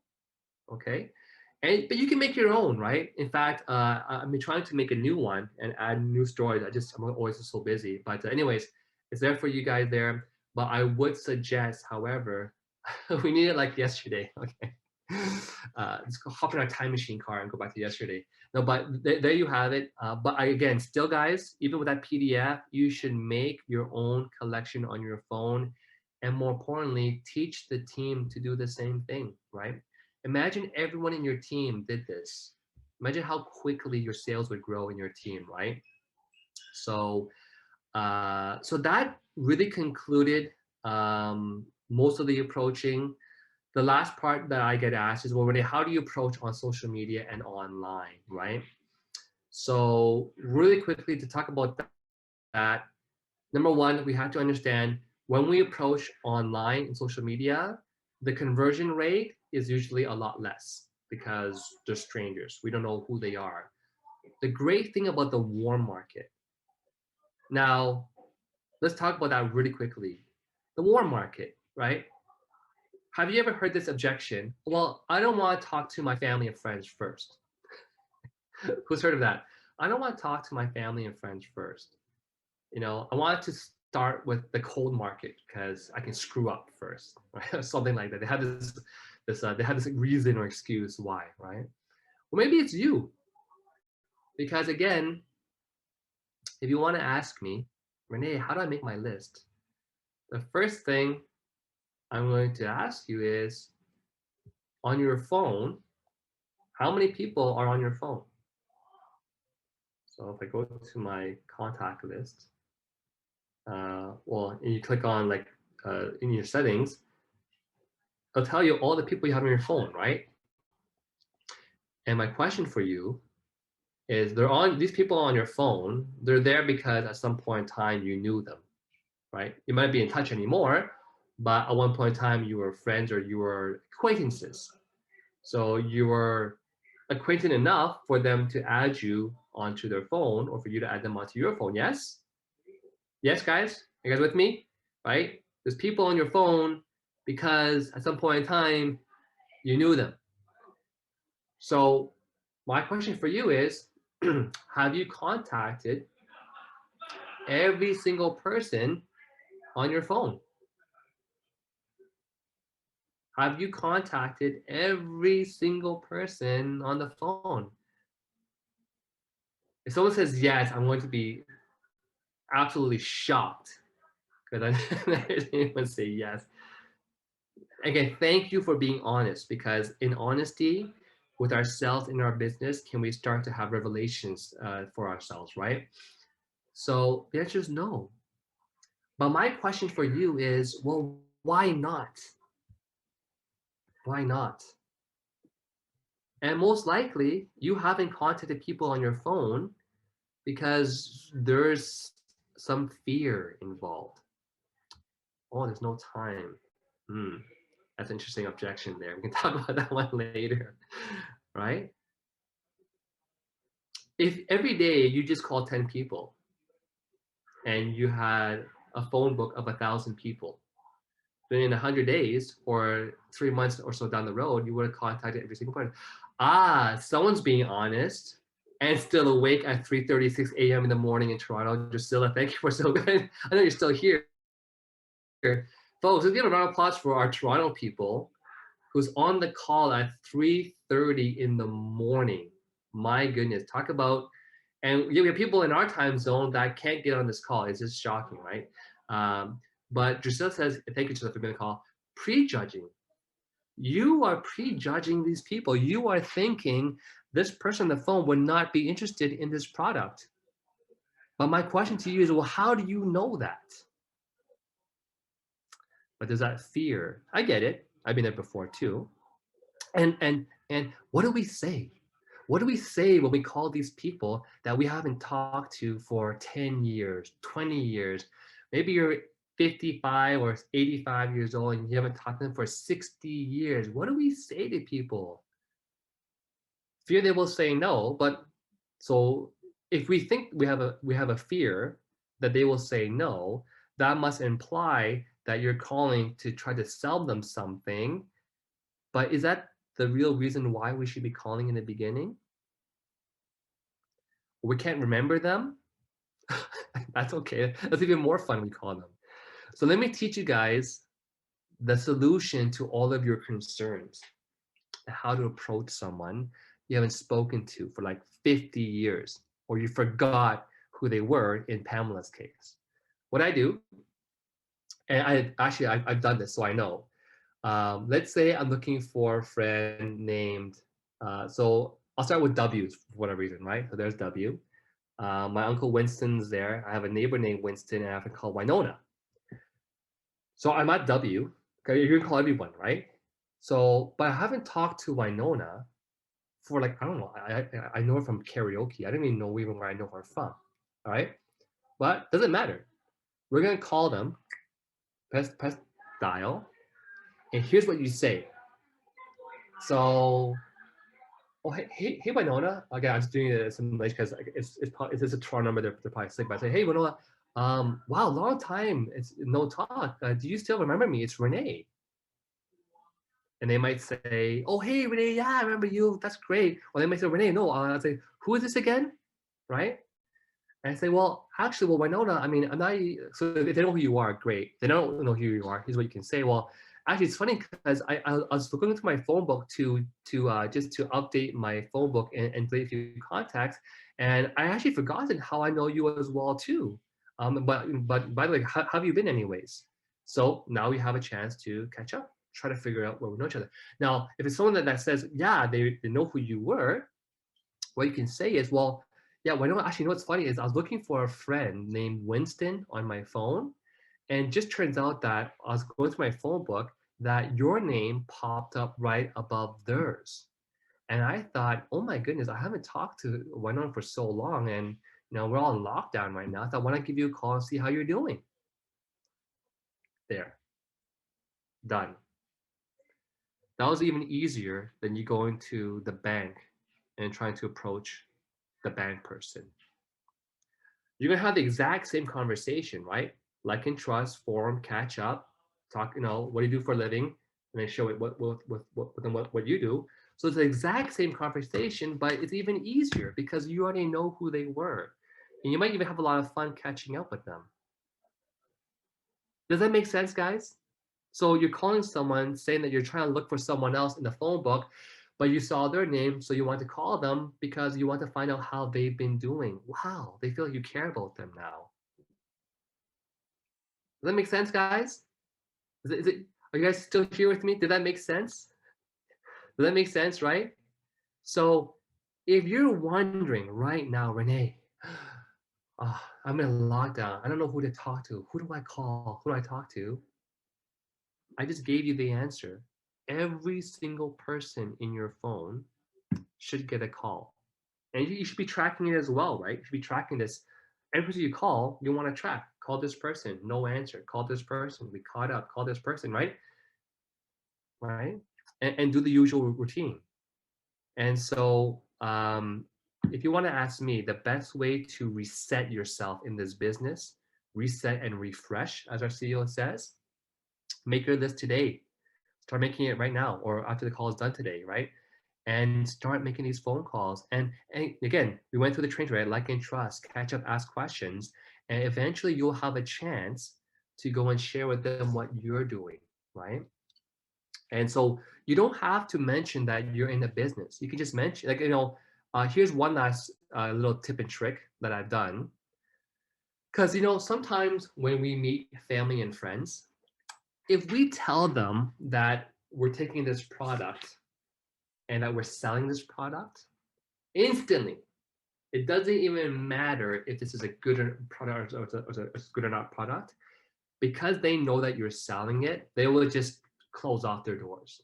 So how many of you guys have those people, raise your hands or say they, I know someone who, because they know you're selling this product, suddenly they're going to be like closing their doors and they don't want to hear from you. They think you're trying to sell them something, right?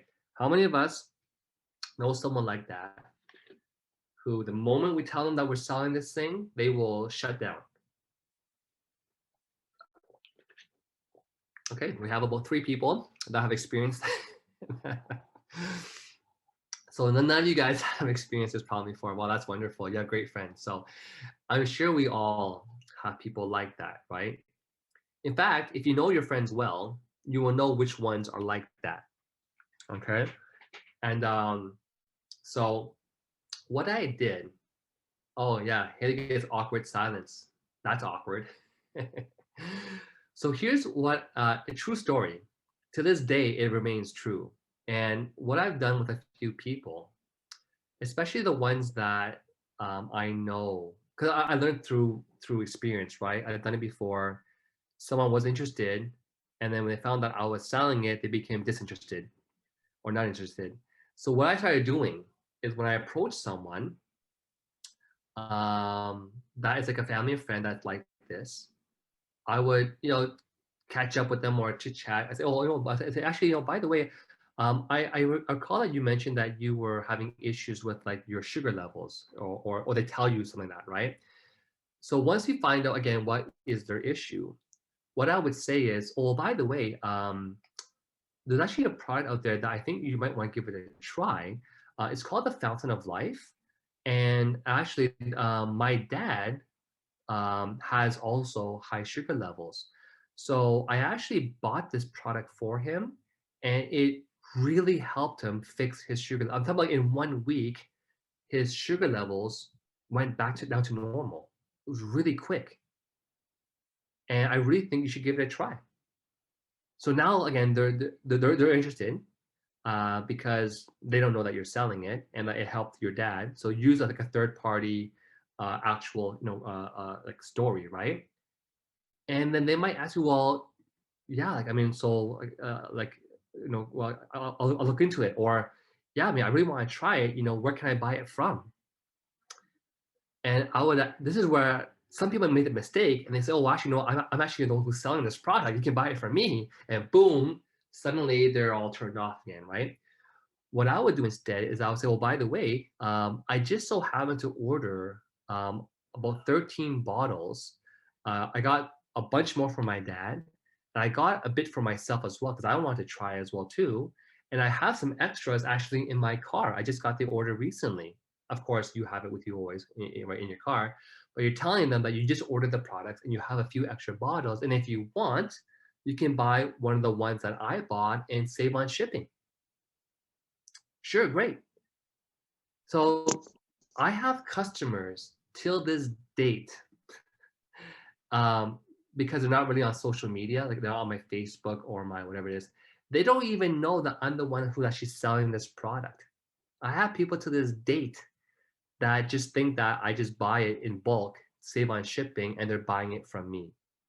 Because I know that um, because I already know that the moment they think that I'm selling it, that they will close down and not be open to trying. However, Here's the thing though, once they try the product and now they're experiencing benefits, it doesn't matter anymore if they find out that you're selling it or not, because they've already been sold on the product. They already want the product. It doesn't matter if it's MLM or if it's a retail business. Does that make sense, guys?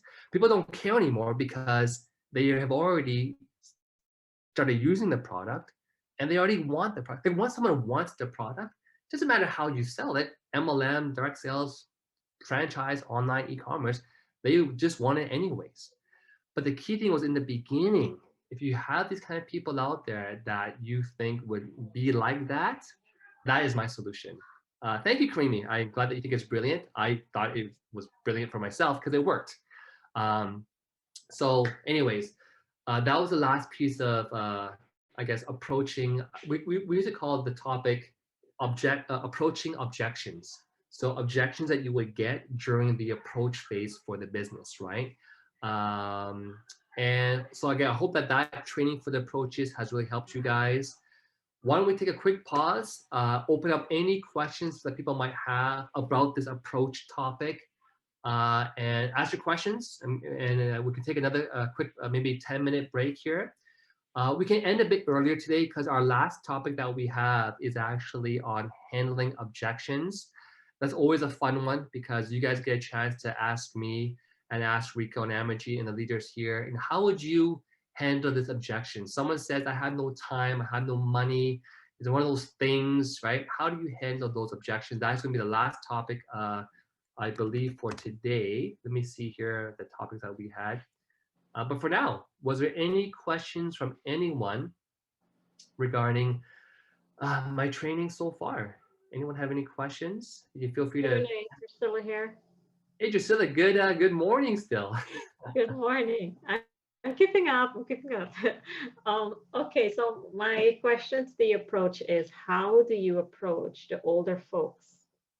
Not just about the product, but about the business opportunity, because there's so many of them out there that is, working through their retirement or getting their retirement, but they're barely making Enough to headway in survive. that. So how do we approach them in a delicate way, or anything that you can share with me? Because when it comes to that and talking stuff, I can approach other people, but it's just harder with the older folks. So if you can help with that, thanks. Sure, of course. I mean, I've definitely approached, elderly people as well too. And the one thing that I would do during the like and trust phase, in talking about family, occupation, recreation, and money, is, kind of ask questions about retirement in the sense that, like, oh, like, by the way, how long have you been working here for? And oh, I've been working here for the last 3 years, right? That's, oh, you must really enjoy what you're doing. Oh no, I'm just doing it to get by, or I actually do enjoy it. And a lot of times, again, it depends if you're close to them or you're not close to them. If it's someone that, again, that you're meeting like randomly on the street, I would definitely still stick with the product approach in the beginning. But if it's someone that you know already, that's like a family and friend that's just older, um, there's different approach scripts that you could use. For example, one could be, by the way, if I could share with you a way, and I love this whole approach of can I share with you, right? If I could share with you a way to help you to retire a few years earlier, would that be of interest to you? So the whole question, the structure of the sentence is, uh, uh, if I could show you something, would you be of interest? So if I could show you how to earn some extra side income to help you with retirement, would that be of interest to you? If I could help show you how to retire a bit sooner, would that be of interest to you? If I could show you how to improve your diabetes, would that be of interest to you? So, so essentially, you kind of have to lead in with something that would, I guess, kind of appeal to them, right? And definitely, if I was in a situation and I was getting much older, want to retire a lot younger, and someone to offer me a way to perhaps add some extra income or to be able to retire sooner, I would say yes. And if they say no, then so be it. Then unfortunately, and by the way, when someone says no to me, especially in these kind of situations with these elderly people who should be retired but they're still working, I actually feel sorry for them. Like, if they say no, I'm like, well, wish you the best, because I feel sorry for them. They have to work that many hours still, right? But that's where I find that approaching with the product still works best, because typically when they're that age, they have some sort of, sore joints or pain.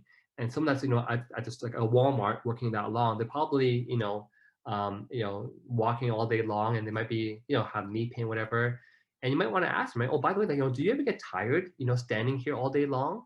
Yeah, my back hurts, my knee hurts, because you're actually showing them that you actually care about them. You're concerned about their well-being.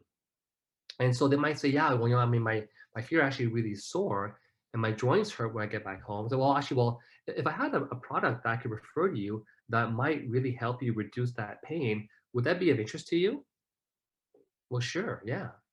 And so again, so I typically still like to lead with the product approach first. Because once they get the product and they like the product, and they're having benefits like a week later or the next day on the products, I could then ask them, well, by the way, I noticed that you're still working this job, and you're basically there, still during when you should be retired. If I could show you a way to take this product and add some monthly residual income, whether it's 500 a month or 1,000 a month, by sharing this product, would that be of interest to you? And because they're already on the product, they're already taking the product, they're probably even already referring their friends and family, they would then be open to learning about the business. So that's why it kind of goes back to, I always still like to focus on the products first, because it can lead to the business later. Did that help, Drusilla? Okay, she says, great, thanks, Renee. So hopefully that did help. It does. Thank you so much, Renee. Oh, you're very welcome. Again, thank you very well for I know you're still hanging in there. If you're gonna fall asleep and hop off, don't worry about that. We do appreciate you as well too. So, all right. I'm going to be asked to be on the Daniela's training, the Saturday morning training. Oh yes. Well, yeah, thank you for your dedication. Again, folks, 4 in the morning and she's still on our training call. That's a great. I have a great mentor, Renee. And that is you. So thank you so much. Oh, you're very you're very welcome. Thank you, Gisela. Awesome. All right. So Haley says, Renee, how would you approach a passerby that looks like he or she needs FOL? Yeah. So basically, again, going back to our approach training, first thing first that we gotta do is we gotta say hi, and with a smile, right? Hi, how's it going, right? And I'm assuming that you're saying that they look like he or she needs, because maybe they're limping or they're really overweight, or maybe they're in pain. Yeah, just say, hey, how's it going? And good morning to you. And say, and I'm assuming they're walking down the street somewhere. I might just say, yeah, are you out for a nice stroll today? Just like some random comment about, you out there going for a stroll, going for a walk somewhere. And they might say, oh yeah, I'm just going to work. I'm just going for exercise. I'm just going for whatever. So, so you can ask a question like, are you just exercising? Are you going somewhere today? And then they'll answer you. Yeah, I'm just going for a walk. I'm going to work. And say, say, by the way, I noticed that you're actually limping. Like, is your leg okay? Right? Again, just be of care and concern, right? Because to a lot of people, it's funny. We just don't often feel like people care enough about us. That's just the way that the world is like nowadays, because there's social media and people aren't really talking to people. And, I mean, it's saddening, because whenever I see someone, struggling outside with something, I always try to help them, and I teach my kids the same thing. Like, if you ever see someone who's in need, offer a hand, you know what I mean? Of course. And so, but anyway, it's like, open the door for someone. But people just often don't have the feeling that people actually care about them. So just ask me, hey, I know that you're actually limping. Like, are you actually all right? Oh yeah, well, yeah, I had this pain. So again, same approach there. Well, again, well, by the way, I had this. I have a friend of mine who had the same kind of issue, and they had this product they're using called it's called the Fountain of Life. I would really suggest you to look at it and give it a try, because apparently it helped them with their pain right away, and it's all natural. That would be my approach. And they might say, "Oh, well, thank you." I say, "Yeah, actually, you know what's funny? I just my friend actually gave me one of their brochures because she always be ready, right? They actually gave me one of their brochures. Here, why don't I just give you the brochure that I got from them? Here you go." And now you can, if you have time, you can go over the brochure, right? If not, then you just give them the brochure and let them be on their way. Does that make sense, Haley? So, so you'll notice a lot of repetition in how we do things. It's just how you sort of open it up in the beginning to that conversation. Okay, so I see we have some hands raised as well too. Vasanthi, yeah, did you have do you want to share something or ask a question? Let me see if I can have you unmute Sorry, yourself. sorry, I think it was a mistake. Sorry. Oh, okay. Oh, you're just saying hi then. Okay. Yes, hi. I'm enjoying it. Thank you so much, Rennie. It's really, Oh, really very motivating. Thank you so much. Yeah. oh, okay. Well, again, thank you for being on training, and you're very, very welcome. And I was going to lower your hand for you there. But no, again, thanks for I'm being on the trying. call. I'm not so good with this, you see. It's how we learn. It's how we learn, right? One day at a Yes, time. yes, yes. Okay. Anyway, Well, yeah. yeah. Thank It's you. just, yeah, thank you. No, no. Go ahead. Do you want to say something, please? Go ahead, please. Yeah, it's just that you go with a lot of positive feelings and you approach the people, they are friends, and it's nice that they accept, but then they don't come back to you. That's the thing, you see, that's Hmm. discouraging. So you mean that you showed them the information, you gave them perhaps Yeah. the information, and so actually, here's the thing. Oftentimes when we approach people and give them the information, it's not that they're trying to avoid you. I mean, that might happen in some cases, but in my majority of my experiences, majority of the time, the Yeah. person just got too busy. Like we have to remember that people have their own lives. They're so busy as it is already, right?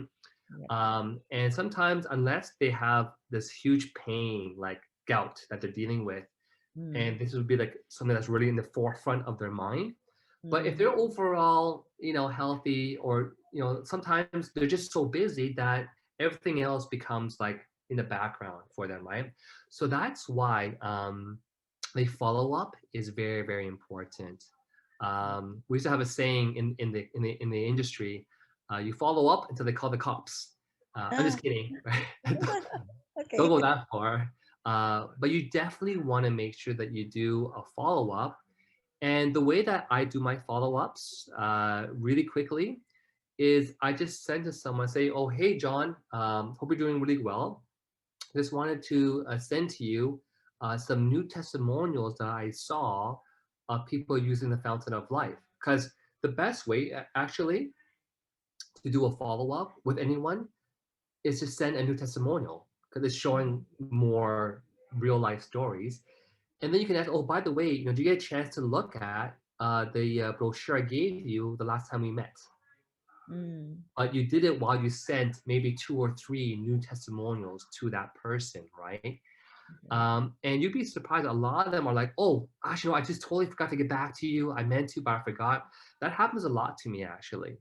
So, yeah, so that's why instead of us leaving it to fate to see if they contact us back or not, and to save us from maybe overthinking things, maybe we're overthinking things, the Yeah. best way is to not leave it to fate or destiny. Just do your own process, do the follow up, and then you'll know for sure of how they're doing. And you know what? It's really shocking. I have a coworker of mine that's been using I've known him since I was a programmer. He knew me till I quit my job, till I became a millionaire, and all this stuff. He finally started taking FOL last year, or sorry, Mm. this year. Mm. So for like 15 years, he's known what I've been doing. Wow. And he just started taking the product. But I've been telling him since 2018 when the product launched. He just started taking it like this year. So so for some people, it's funny. The longer you remain in something, they see you still doing it 3 years from now, 4 years from now. what Yeah. it's telling them is, wow, this must be a really good product. In order for Renee or Basanthi to still be doing this, I better actually take a look at it now. So that's why we say you follow up to the call of contact, because it's in other words, we call it infinite follow up, because at some point in time, when someone says no, they're not really saying never. Mhm. No just means not now, Not and now. not now doesn't mean not tomorrow. Like not now can be, call me back tomorrow. I might be open for it, right? So that's why we say infinite follow up. I hope that helps. Very much, very much. Thank you so much, Rennie. Thank you. Yeah, you're God very bless. welcome. Yeah, you're very welcome. And you know what, guys? Like, I think we can, from Rico's training this morning, the one thing we all know here is how powerful the products are in our business, right? So, the way that I lead my morning, and I'll share this with you as the last thing before our break, and then we'll do the last part called handling objections, is your attitude when you wake up in the morning and your attitude throughout the day. Like what's in your mind, what's going on, right? Every morning when I wake up, it's become a routine for me now. Every morning when I wake up, I do three things. The first thing I do is I give thanks. I give gratitude. I don't know if you believe in religion or if you have a God, whether it's God or Allah, or Buddha, whatever you believe in. I always just give thanks that I'm alive. I think to wake up every morning is a gift. Sorry, if you heard people screaming, it's because they're playing mahjong. So my wife is playing mahjong while I'm doing this training. Hi, So, Renee. Hi, Renee. Can I yeah, share Majid. something? Yeah, sorry, go ahead. Yeah, sorry. You want to share something? Yeah, I wanted to share about how I approach people or close them. So Please. usually I tell them that, okay, you are working. I know you are working, but where do you see yourself 3 to 5 years? And they usually cannot answer my question because they're not sure. I love that. I love that. Yeah, and also I asked them that, okay, if you are working, right, and you are taking the products, why don't you join the business and get the products as discount price? And when you're ready, you can build it.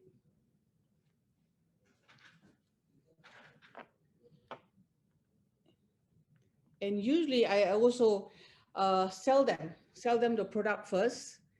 And when they come and when they reorder, right?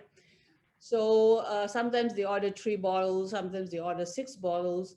I usually tell them that, each bottles I'm making $30 from you. And then I said 6 bottles, I'm making $180 from you. Why don't you join the business and get a discount price, and your family can use, you can use, and you can share with the people that you love. So I love yeah, that. Thank you. Thank you. And by yeah. the way, guys, I think Emoji is like the queen of approaching. I mean, we have a lot of queens of approaching, like they're master networkers, like Ifra's one of them, Vernisha's one of them. We have like Lucy and Nancy and a team like Kenya as well too. We have a lot of people that are just like, by the way, guys, like my training, I mean, I would love to get the other leaders to share their thoughts too on how they do their approaching closing, because they are real people that have had great success, and they're masters too. So yeah, thank you, MG, for sharing. Yeah, welcome. Yeah. So yeah. And thank you. I did want to answer Elena Ng's comment about the taste, because that is also an objection I've gotten before. I'm going to teach you guys how to handle that and to deal with that as well too. I did see a hand being raised by Avelina Miranda. Did you want to say something there? Go right ahead, Avelina. Hi, Renee. Good afternoon. Good Good afternoon. afternoon, everyone. Yeah. Thank you, Amarjeet.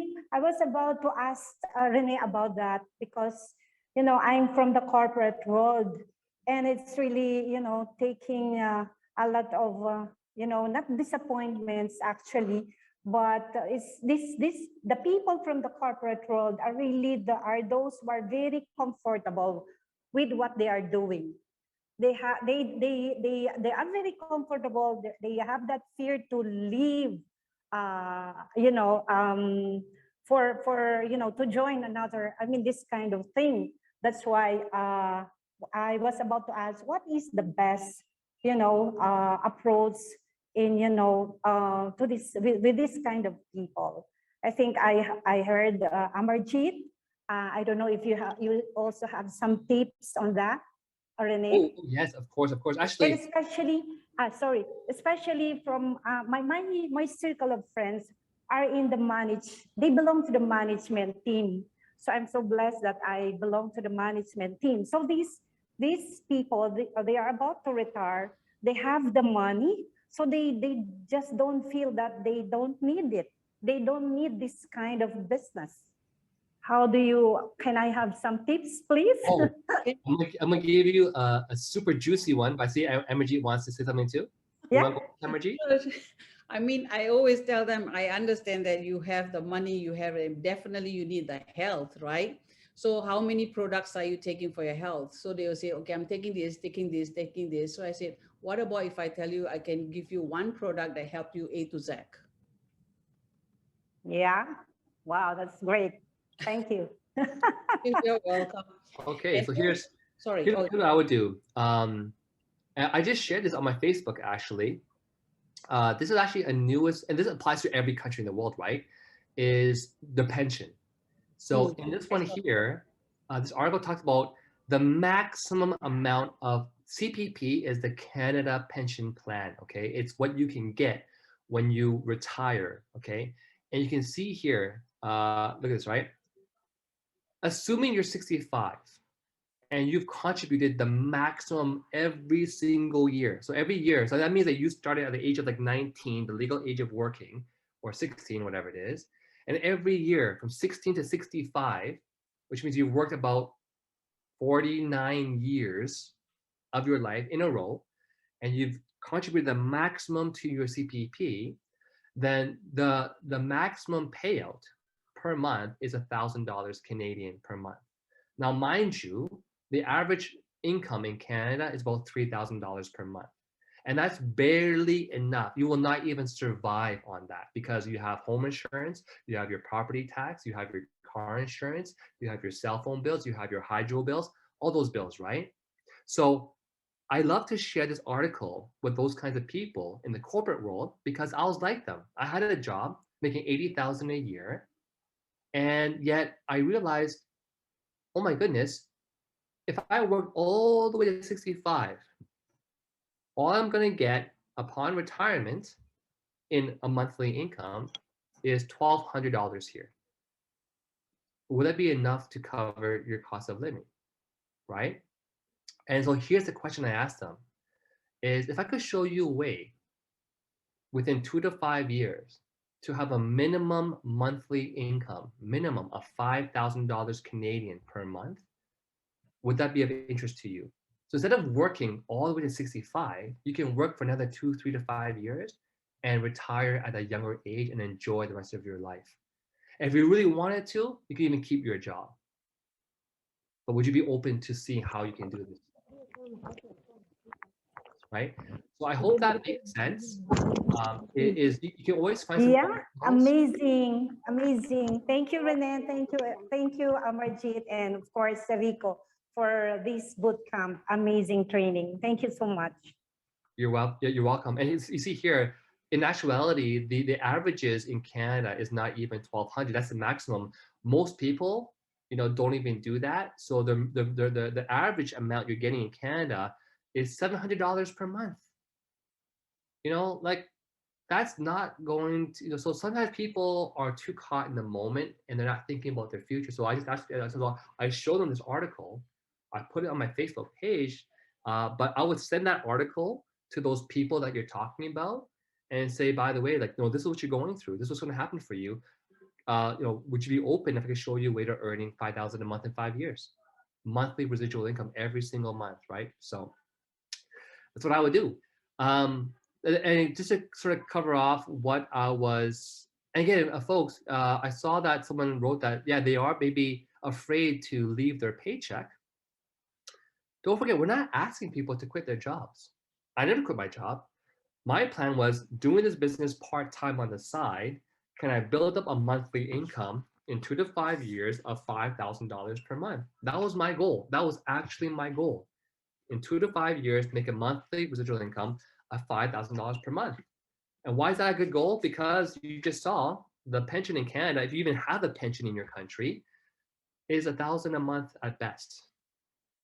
So if I can make $5,000 a month in 5 years while having my full-time job, yeah, so we're not telling people to quit their jobs. We're saying, do you want to add some extra income with the option to be able to retire in the next 2 to 5 years, right? So, and the last part before we move on to the objection, I want to cover Elena's question there about the taste, is just to finish off how I wake up. You know, every morning I just give thanks for being alive. Number two, I reconfirm that today will become like the best day ever. I think if we live our life thinking that today is going to be the best day ever, it's a great way to start your day. And the third thing I ask myself is, how many people can I help today? I believe if you wake up with that servant mindset of helping others while appreciating what you have, that is the best way to lead. And that's why when I'm out there sharing this product, I am 0% attached to the outcome. Someone could tell me, Renee, I hate you, or that never happened. I'm just being really, really dramatic here. But they could be the most negative person, the negative prospect, the most rude and disrespectful prospect in the world. It does not bother me. I could have my best friend, I could not take this product. It does not bother me. I do have best friends that initially didn't take the product, and I kept seeing their health get worse and worse. I said, Ray, I said, look at us. We're the same age. And bro, like you're one of my bros. I've known you for the last at least 7 years, dude. Like, look at your face. Look, I mean, I'll just be, if I can be really honest with you, man. Like, you're aging a lot faster because you're so stressed out with your business, right, bro? Like, you need to take this product because he already was taking skincare. I said, you watch skincare. I mean, you use skincare, right? He's like, yes. I said, you use skincare because you know that if you don't use skincare in 10 years from now, you look a lot older. Yes? He said, yes. I said, well, if you use skincare, it's because you want the antioxidants on your skin. And you can see the difference. But it's more important to take the antioxidants into our body because we know if it works on the skin, it's going to work even better inside. And so finally, he started taking the product. But I still have friends to this day. I still have some relatives. I still that they see all my posts on Facebook. They know how good it is. I suggested for them to take it, and for whatever the reason, they don't. It does not bother me, and it cannot bother you either, because you are not going to be attached to the outcome. All you're doing in this business is doing your best to share with as many people and consistently sharing how good this product is. And that's the mindset that I wanted you guys to have, so that when you're approaching someone, there's no fear. There's no fear of rejection. They can be rude. It does not bother me, right? And so I just say, hey, have a nice day. Take care, right? Because here's the thing. If someone's being rude to you and you're like, well, you don't have to be rude, and what's wrong with you, right? Guess what? I'm pretty sure you'll never have that person as a customer. But if someone was, whatever reason, and you were just polite about, well, hey, thank you for your time, appreciate that. And then 5 years from now, they still see you selling this product, there's still a chance they might be your customer. So never burn your bridges, as the saying goes. I learned that lesson a long time ago as well. Never burn your bridges. Oh, Gisela, I see your hand being raised. Do you want to share something too, Gisela? Please. Yes, quickly. Sorry, Renee. Oh, you're talking about approach right now. How do you approach family members that comes into the business? They come in, but they're not doing anything. And when you try talking to them about it, they make it seem as if they're doing you a favor. So how do you talk to them about getting them to push to the next level? Because they saw the product, it's great. They came into business, it's great, but they're not doing anything. So I'm just trying to give them that nudge, but because it's family members, they kind of just like, yeah. I did you a favor by coming in here. I don't really need to. So how do I get to that point of? Yeah, so Thank you. I truly believe that if you can master this business of MLM, you'll be good at any business out there, because like you really have to have all the skills to do this, right? And so that's why, if you can succeed in this business, you can succeed anywhere in life. But back to your point though, sometimes with our partners, um, there's a saying that goes, right? You can't drag a dead person through mud, because you'll end up getting stuck in that mud and you will sink and get stuck yourself too.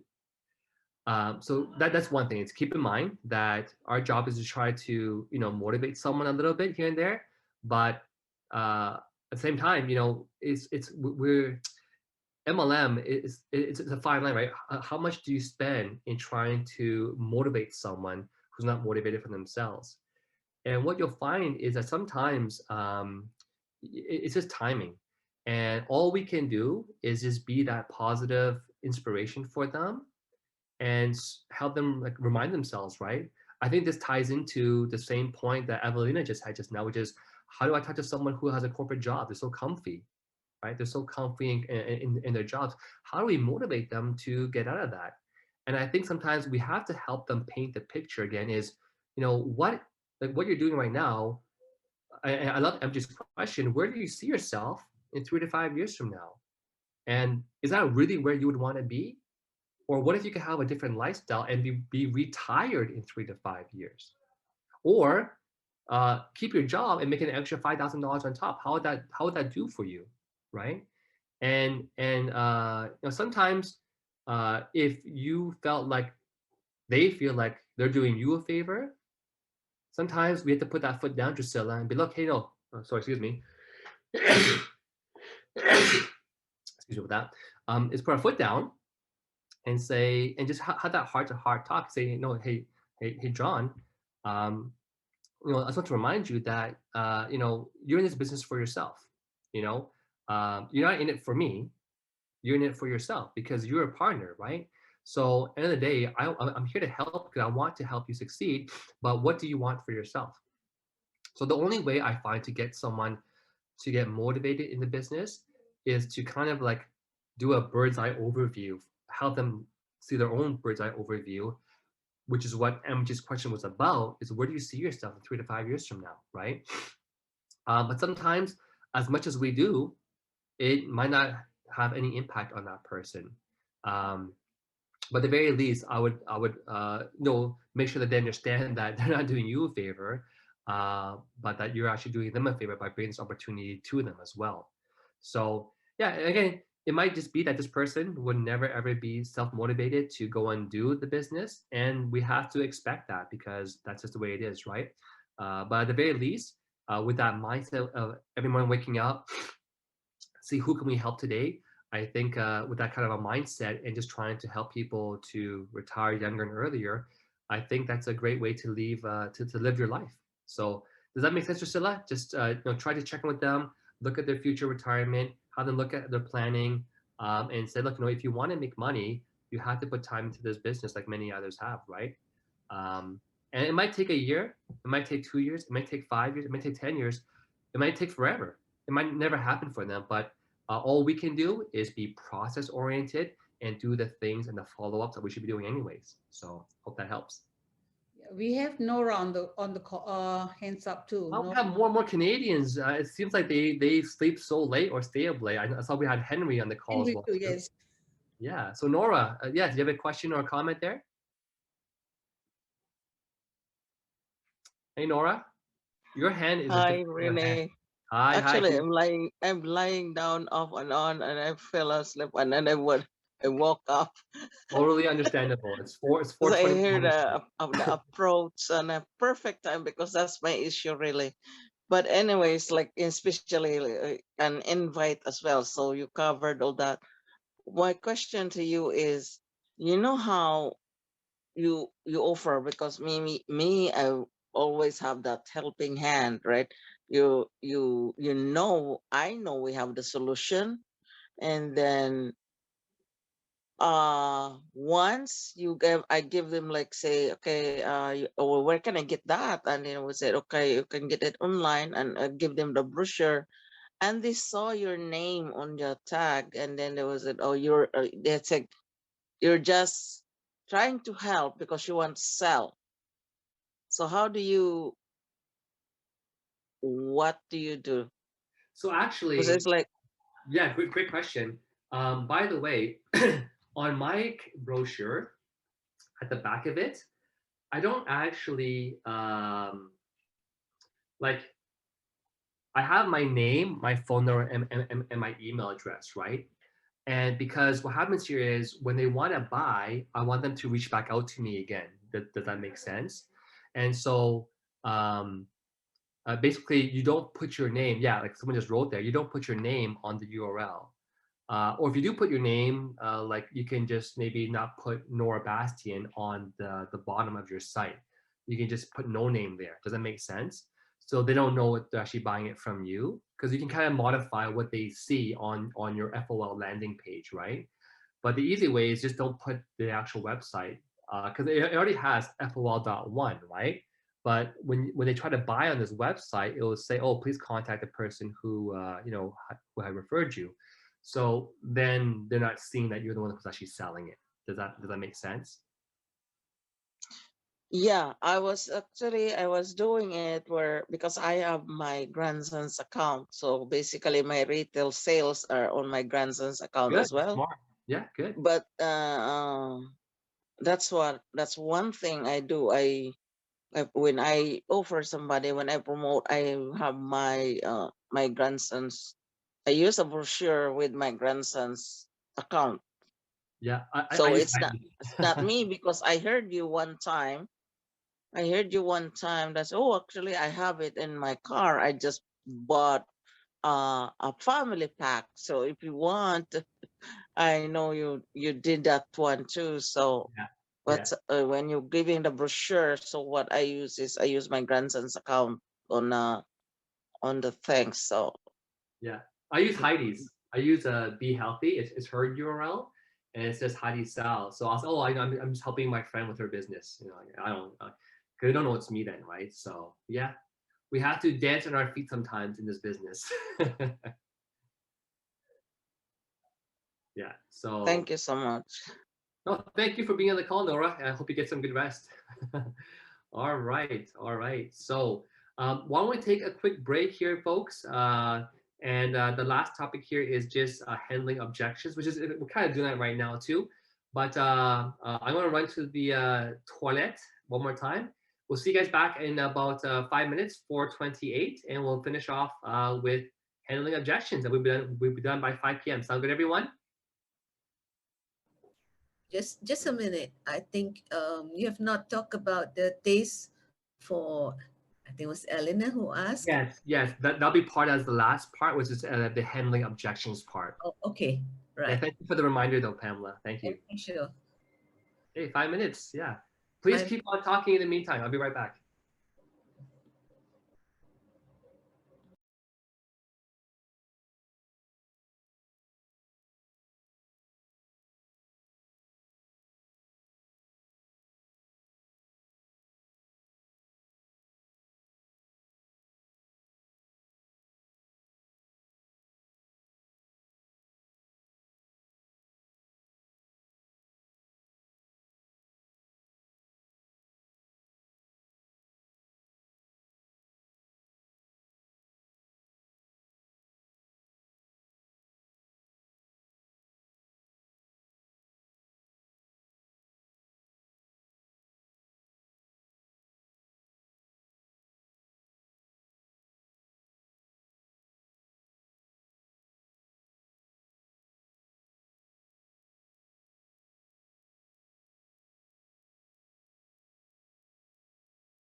Alrighty, I'm back, and thank you so much for being on the train today, guys. We're almost done here.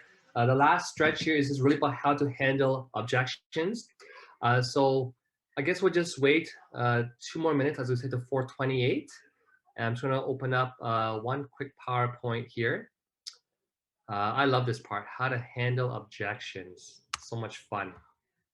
You're probably thinking, how can that be fun, Renee, handling objections? Well, if you actually learned this training, you realize that it's actually just back and forth. You know, they say something, you have a response for it already. So I actually really enjoy this topic of handling objections, and once you learn how to handle one objection, you kind of know how to handle all of them, and it just becomes the same thing over and over and over again. So okay, it's gonna open up this PowerPoint here, not this one.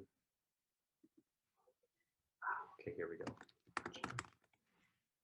All right. Okay, so let me just share my screen again, and I'm going to cover a quick few key points and have you guys share your objections, and I'm going to help you guys address them. Okay, so here we go. 4:27. Is everyone ready to get started? Hopefully everyone's still there. And we're only about 1 minute away, but I want to take a good time to cover all of this stuff here.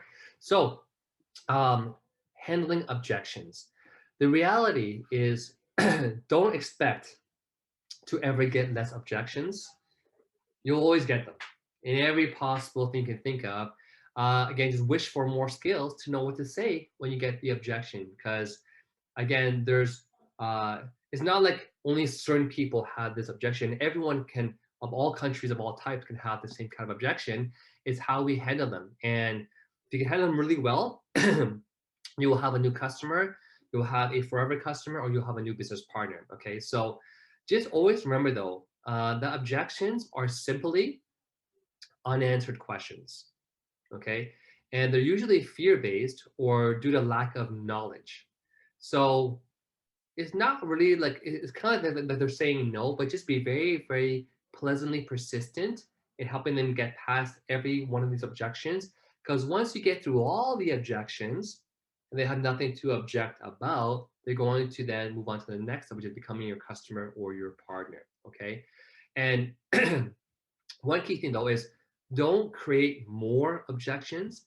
So I've heard some people during closing bring up all these other topics unrelated. It creates even more questions or objections for that person. Just don't ever do that, basically. So also know that 60% of consumers say no 4 times before making a purchase. In fact, whatever you want to buy in the past, most likely if you want to buy the new iPhone or a MacBook or an iPad, you said no 4 times in your mind before you actually ended up buying that thing in the end. So you will only fail with someone's objections if you just give up too soon or you don't know what to say. And that's why we had the 3Ds. In objection handling, you must have, number one, determination.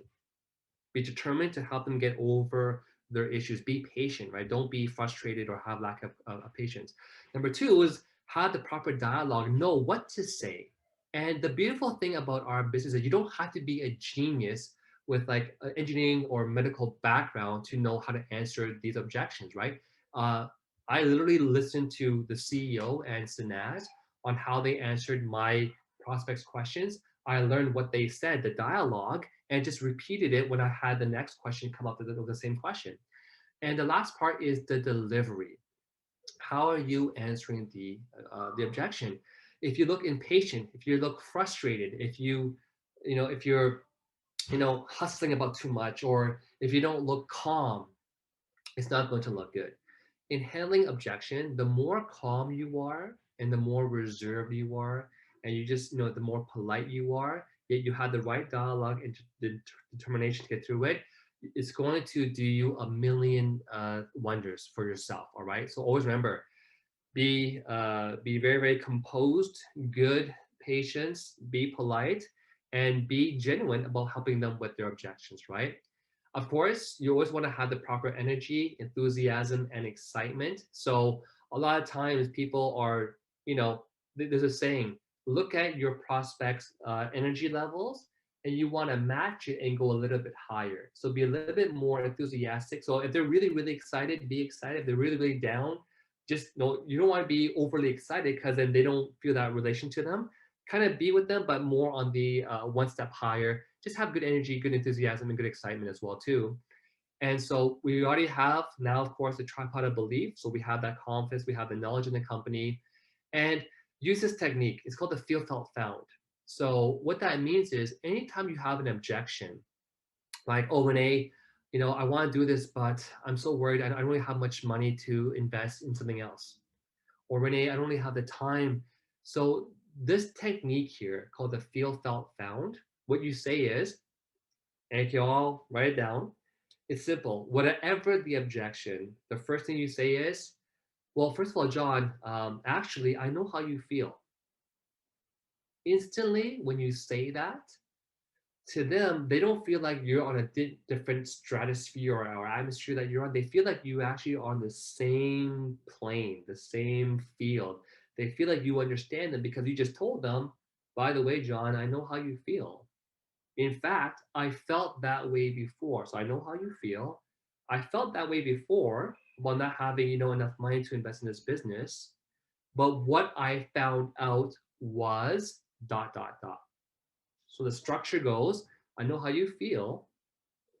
I felt that way before.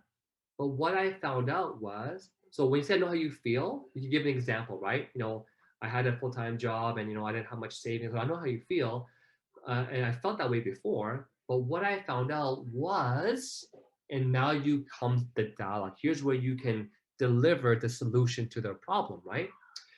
So what I found out was that, even though I had a good job, I was tight on money. I knew that in order for me to have a better life, I have to use a little bit of money to make more money. That's what the wealthy people do. If I had no time, I realized if I want more time in the future, I must use a little bit of time now to get more time for the future. Otherwise, nothing will change. I'll always be busy. So that's the structure that you can use when it comes to handling any kind of objection as well too, okay? So even with Elena's objection, and this is the structure, the rest of them are all different kinds of objections that we have in the PowerPoint, but because of timing, I wanted to address the ones that you guys are bringing to me. And Elena's objection was some people, because of the taste, it's whatever it is, they stop taking it because it's a turnoff for them, right? So really quickly on the taste, what you will find, and I hope you guys write this down, is if you can set the expectation up front, you will risk any disaster later on. So when I tell my customers, every single one of my customers, when I take this product, I always let them know, like, by the way, this product here, when you first take it, it might taste a bit woody and a bit bitter. Okay. But because again, but what you'll find though is after a few weeks that the taste become more sweet and you will get used to it. In fact, I always tell them that bitter things are always good for you. Bitter melon, spinach, kale, flax seeds, right? Whatever is bitter is actually better. So I was telling you, it might be a bit bitter, but guess what? Bitter is actually better for your health. It helps because you have five senses. And you want to make sure that you have a good balance. So if you're always eating too salty or too sugary or whatever it is, the one that is actually the most not liked is the bitter, but it's necessary to have a well balance. So basically what you're doing here is you're forewarning your person to expect it will be bitter, to expect it might not taste good. But again, I think most of the call here, we don't mind the taste. Like I don't even care about the taste. So that's one thing, is to set that up front that it might taste bitter, but to also let them know that it's good for the health. I also explain to people that if you find it really bitter when you first take it, it's probably because your body is more acidic, meaning you might have a higher uric acid reading. You're more acidic. So when you're more acidic, things taste a lot more bitter to you. So by taking this product, it will help you to adjust your body's acidic levels back to normal. So you'll find out that like when you have too much like uric acid, For example, that you will find this product is actually really, like myself, my uric acid was actually a lot higher. After taking it, it actually went down. And that relates to mosquito bites, right? If you have often get mosquito bites, it's probably because you're more acidic, you have more uric acid, right? You're more, energetic. So another key thing that I always tell them that if you do find it bitter, it's because your body is actually not quite balanced. You need to take this product to adjust that as well. So one part of it is to set that objection, that expectation story up front so that they expect it, right? They're not gonna be surprised about it. And you can tell them, oh, by the way, like you can take it with your, coffee or your tea or your juices. But what's even more important that I tell my prospects is I don't care if this tastes bad, if it's good for my health. Straight up, like just be straightforward like that. I was like, even my kids take this. Like, my children can take this. My kids can take this. Why can't you take it, right? If you can't handle it, it's probably because it means that your body is really not doing too well. But regardless, I mean, like, who cares? Like, put it in your mouth, swallow it, drink water, drink coffee after the taste is gone, right? So sometimes, we had to kind of give that bit of tough love with certain kind of prospects. But I do find that most people don't have an issue with the taste. Anyways, but if they do, that's what I would tell them as well. So hope that helps with that objection. And I see Nora has her hand raised. Nora, do you want to share something as well too? Just when what I noticed actually is I've been taking this product since 2018, right, when it was released, and even before that in December. But anyways, what I noticed really is when I had COVID, the taste was even worse. And then that's when you realize, that when it tastes so bad, it was so bitter that when I take it, I had to eat candy, the Welter's, yeah, candy, to mask the taste after I take it. That's how bad it was, Renee. Oh my God. It's like, oh, what happened here? So that means when we have, even if it's bitter, too bitter, and it's really tastes really bad for the person to take it, that means there's a lot of issues. Something is Even wrong more. Yeah. inside, because that's what I know. Because I was first, my friend had a COVID, and she said, oh, he said, take F oil. And she said, oh, this F oil is so bad. It's so bitter. Da, da, da. So I said, no, it's actually a little bit sweet. And then when I had it, I was like, oh my God, it is really horrible. So that's how when I know it is better when it's like you're not feeling well inside. There's something wrong inside your body. But when I had COVID, it was worse. It was the worst taste I ever tasted in since taking FOL.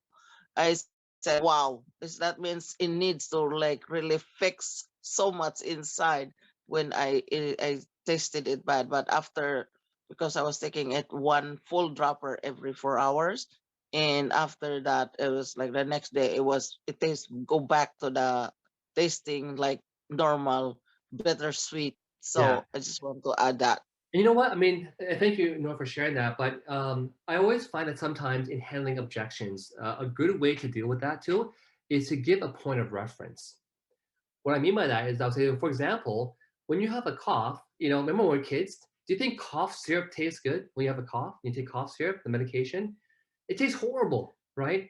I mean, cough syrup, even when they added so much sugar to make it taste better, it still tastes horrible, right? Because it's going to help you. So I just tell people, look, you might not like the taste, but who cares? Like, just suck it up, man. Just take it because it's going to make it so healthy. Just get a candy afterwards, or just take some juice afterwards. But it's worth it. But give that point of reference. Cough syrup. In fact, most things that that the doctors prescribe to you don't taste good, and that's why they had to add so much sugar into it. But it's not good for you either, right? So yeah, so that's what I would say to people that have an objection with taste. But again, in my experience, whenever I've told people up front to expect that bitterness, and that if you're bitter, it means that you should take more of it to adjust. It will taste sweet afterwards, and that it's just good for you in the end. I never had personally someone stop taking the product because of the taste. Because they understood up front and they realize that's actually good for their health. So, but again, is that to say that no one will ever take that'll never happen to you? No, it's possible. And there are some people in the world out there that no matter what you do, they want to eat their donuts. They want to, only take things that taste good, and it might not be good for them. So we can't help everyone, but all we can do is do our process. Let's set their expectation up front, and give them that point of reference with the coffee medicine tasting bad as well. So hope that helps. Yes, Rico, I see that you're there too. yes, thank you so much. And I believe that's the most important thing that you mentioned is to manage the expectation even before they taste the product, because you don't want, people trying it and then there's a shock of taste to them. So that's basically something that, probably they cannot manage. And one of the things I also say is that just to manage their expectation is before I put a drop, I say, have you ever tasted a tree? So actually, as a matter of fact, we haven't really tasted a tree and we don't know what it tastes like. So what we want to say is that this is a unique property, no preservative, it's all natural. So we just want to make sure that you get the most potent natural extract coming from that tree. So we don't add any preservatives. We opt to put some flavorings in that, but we want to make it as natural as possible so that you will get the best antioxidants as natural as it is. And yeah, that's just about managing expectations, and that's one of the things that I share even before I let them try the product. Wonderful. Now, I do see. Sorry. Yeah, go ahead. Yeah. Okay. I do share also because I said my own experience when I use Mike as a guinea pig because I asked him to try first. And when he tried, he was like, it's very nice, So I thought it was really good, right? So when I took it, it was so bitter. I start drinking a lot of water, right? So I tell them that's how I felt before. So maybe you may have the same experience, but everyone have the different taste. So I took after a while, I said, now I feel it's so sweet. So yeah. Wonderful. Now, there's another great question that just came in here, and I really want to address this one as well too. And that question was, how do you convince customers who say it makes their symptoms worse and blame you for selling it to them? And so that's a great one. I'm really glad that you brought that up to people. And again, we even have our Chinese registered TCM on the call with us, Henry. I'll share really quickly a little bit, and of course, I can also let Henry share with you as well too. So the one thing that I do with people, and let's say they made a comment like, Renee, I I have a huge headache, or I have, my skin got worse, whatever it is, right? My first response is, well, in actuality, I said, Fountain of Life cannot give you whatever it is they're complaining about, whatever it is, headache, I don't know, dry mouth, I don't know, sore throat, fever. I say FOL cannot and does not give you that, because otherwise, if it did, every single other person of the millions of people who are taking this product, every one of them would have the same thing, right? So this is a natural health product that, but what is happening to you, and this is what you explain to them. So now that you addressed it, so again, the first thing to say is, it cannot give you this or make it worse, because if it did, then everyone else in the company would be experiencing the same thing. But what you can now say is that everyone is different, and what you're probably going through is what we call a detox or the healing phase. The healing phase. Just like when you have a wound, an open wound, right? As it's healing, it gets really ugly first, right? It gets scabby, dark, right? And sometimes, and what's actually happening, and you have to explain this really well to your customers, is, look, we all have toxins in our body. We do, right? There's pollution, maybe you drink, maybe you smoke, maybe you're eating food that has pesticides. We all have toxins in the body. We also have an immune system that is designed to push out to help us defend, right? But what happens when you take a high-powered antioxidant like this, what it's going to do is it's going to help your body to improve all the different organs and immune systems to try to push out, even to get rid of the toxins. And in this process, a lot of things can happen. But this is where, again, I always love to use third-party media. And I want to share with you guys this great document that I found, and I'm gonna share it with you guys. And if you want it, I can send to you if you want it. But it's all about detoxing. And basically, you can see here, it covers like the most common and uncommon symptoms of detoxing and what they mean. If you have acid reflux or heartburn, anal itch, bleeding gums, bloating, menstrual blood clots, bloody stools, bloody urine, body odor, bubble in the stools, bubbles in the urine, bumps, right? Whatever it is, these are all explanations of what is happening, especially during a detox, right? Some people actually get, for example, like fevers, right? That's actually a common symptom of when you actually get detoxing, right? So this is one document that you can use that can help you to explain to people what is actually happening in your body. But like for example, headache, the blood is thinning and purifying itself of impurities. Fluid in the head area is being dissolved and pressing against the myofascial nerves, right? See sinus pressures, or itchy throat, or itching, or loss of appetite, or nosebleed. So there's just so many things because everyone is different, right? Everyone will react differently as they are taking this product, right? Some have less toxins, some have more toxins, right? So, but my whole point though is these are all normal things that can happen to you when you're actually experiencing an actual a healing process called a detox, right? So if you would like this document, please let me know. Oh, someone already said please send. Okay, so let me go here and just grab this one here. Get link. Okay, copy link, done. And then send. Send to everyone. Enjoy that document. I've used it many times as well too. I also have one more one. Hang on here. Hang on here. I've always made different kind of things as well too. Here's another cool article for you guys to read. Oh, I have to accept this. I have to accept. I guess they're here. Here. Hold on. I have to. How do I? Say? Oh, here it is. Down here. Here it is. Accept the risk and continue. Okay. Hold on.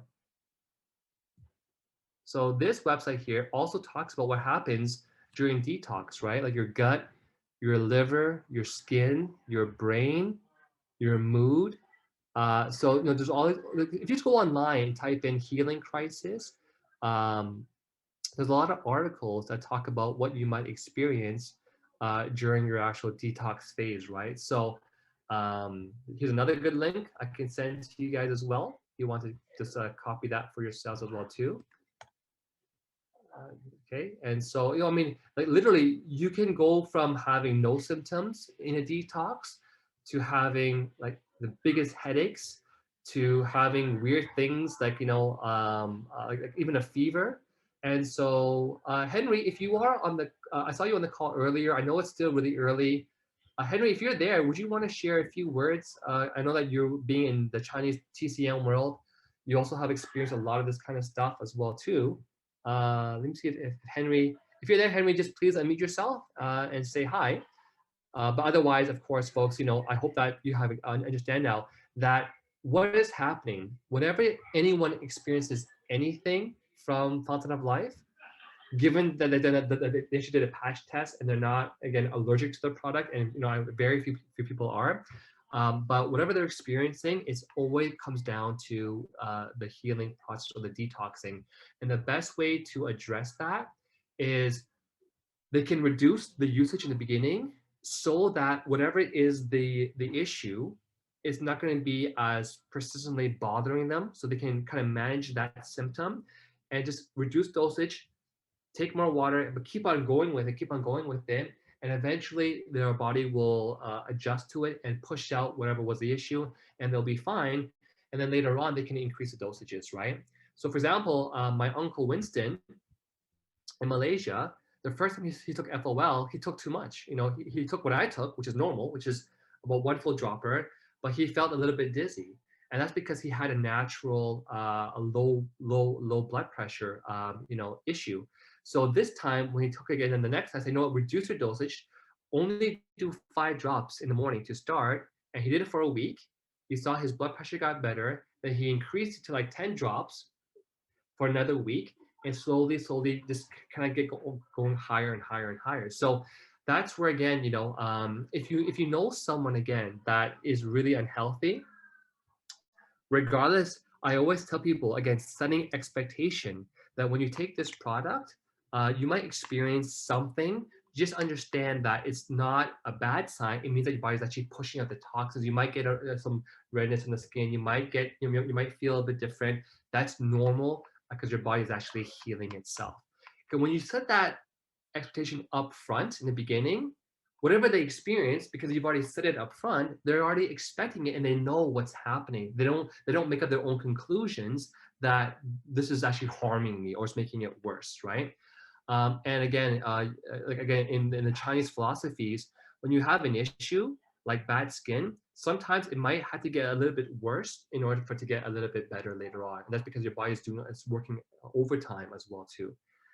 So hopefully that helped answer that question. And usually the handling objections can be like a 8-hour training because there's so many different kinds of objections. But overall, you have your My 5 to contact for that as well too. And I do want to announce that every once a month, we will be doing these trainings in the Asian Bootcamp. We're also going to have one in Toronto for the Toronto time in the future as well too.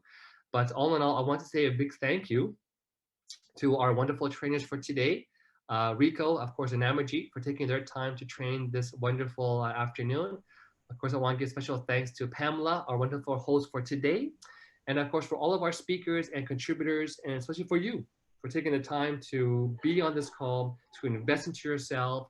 And of course, literally, once you learn what to say, this business, it's so simple. Like for me, it's like, it's automatic. Something comes in, I know what to say. Something comes in, I know what to say. It's become like a normal process. It's become fun and enjoyable. So that being said, I want to thank everyone. I see all your cameras being on there. Hello, Faith. Hello, Mabel.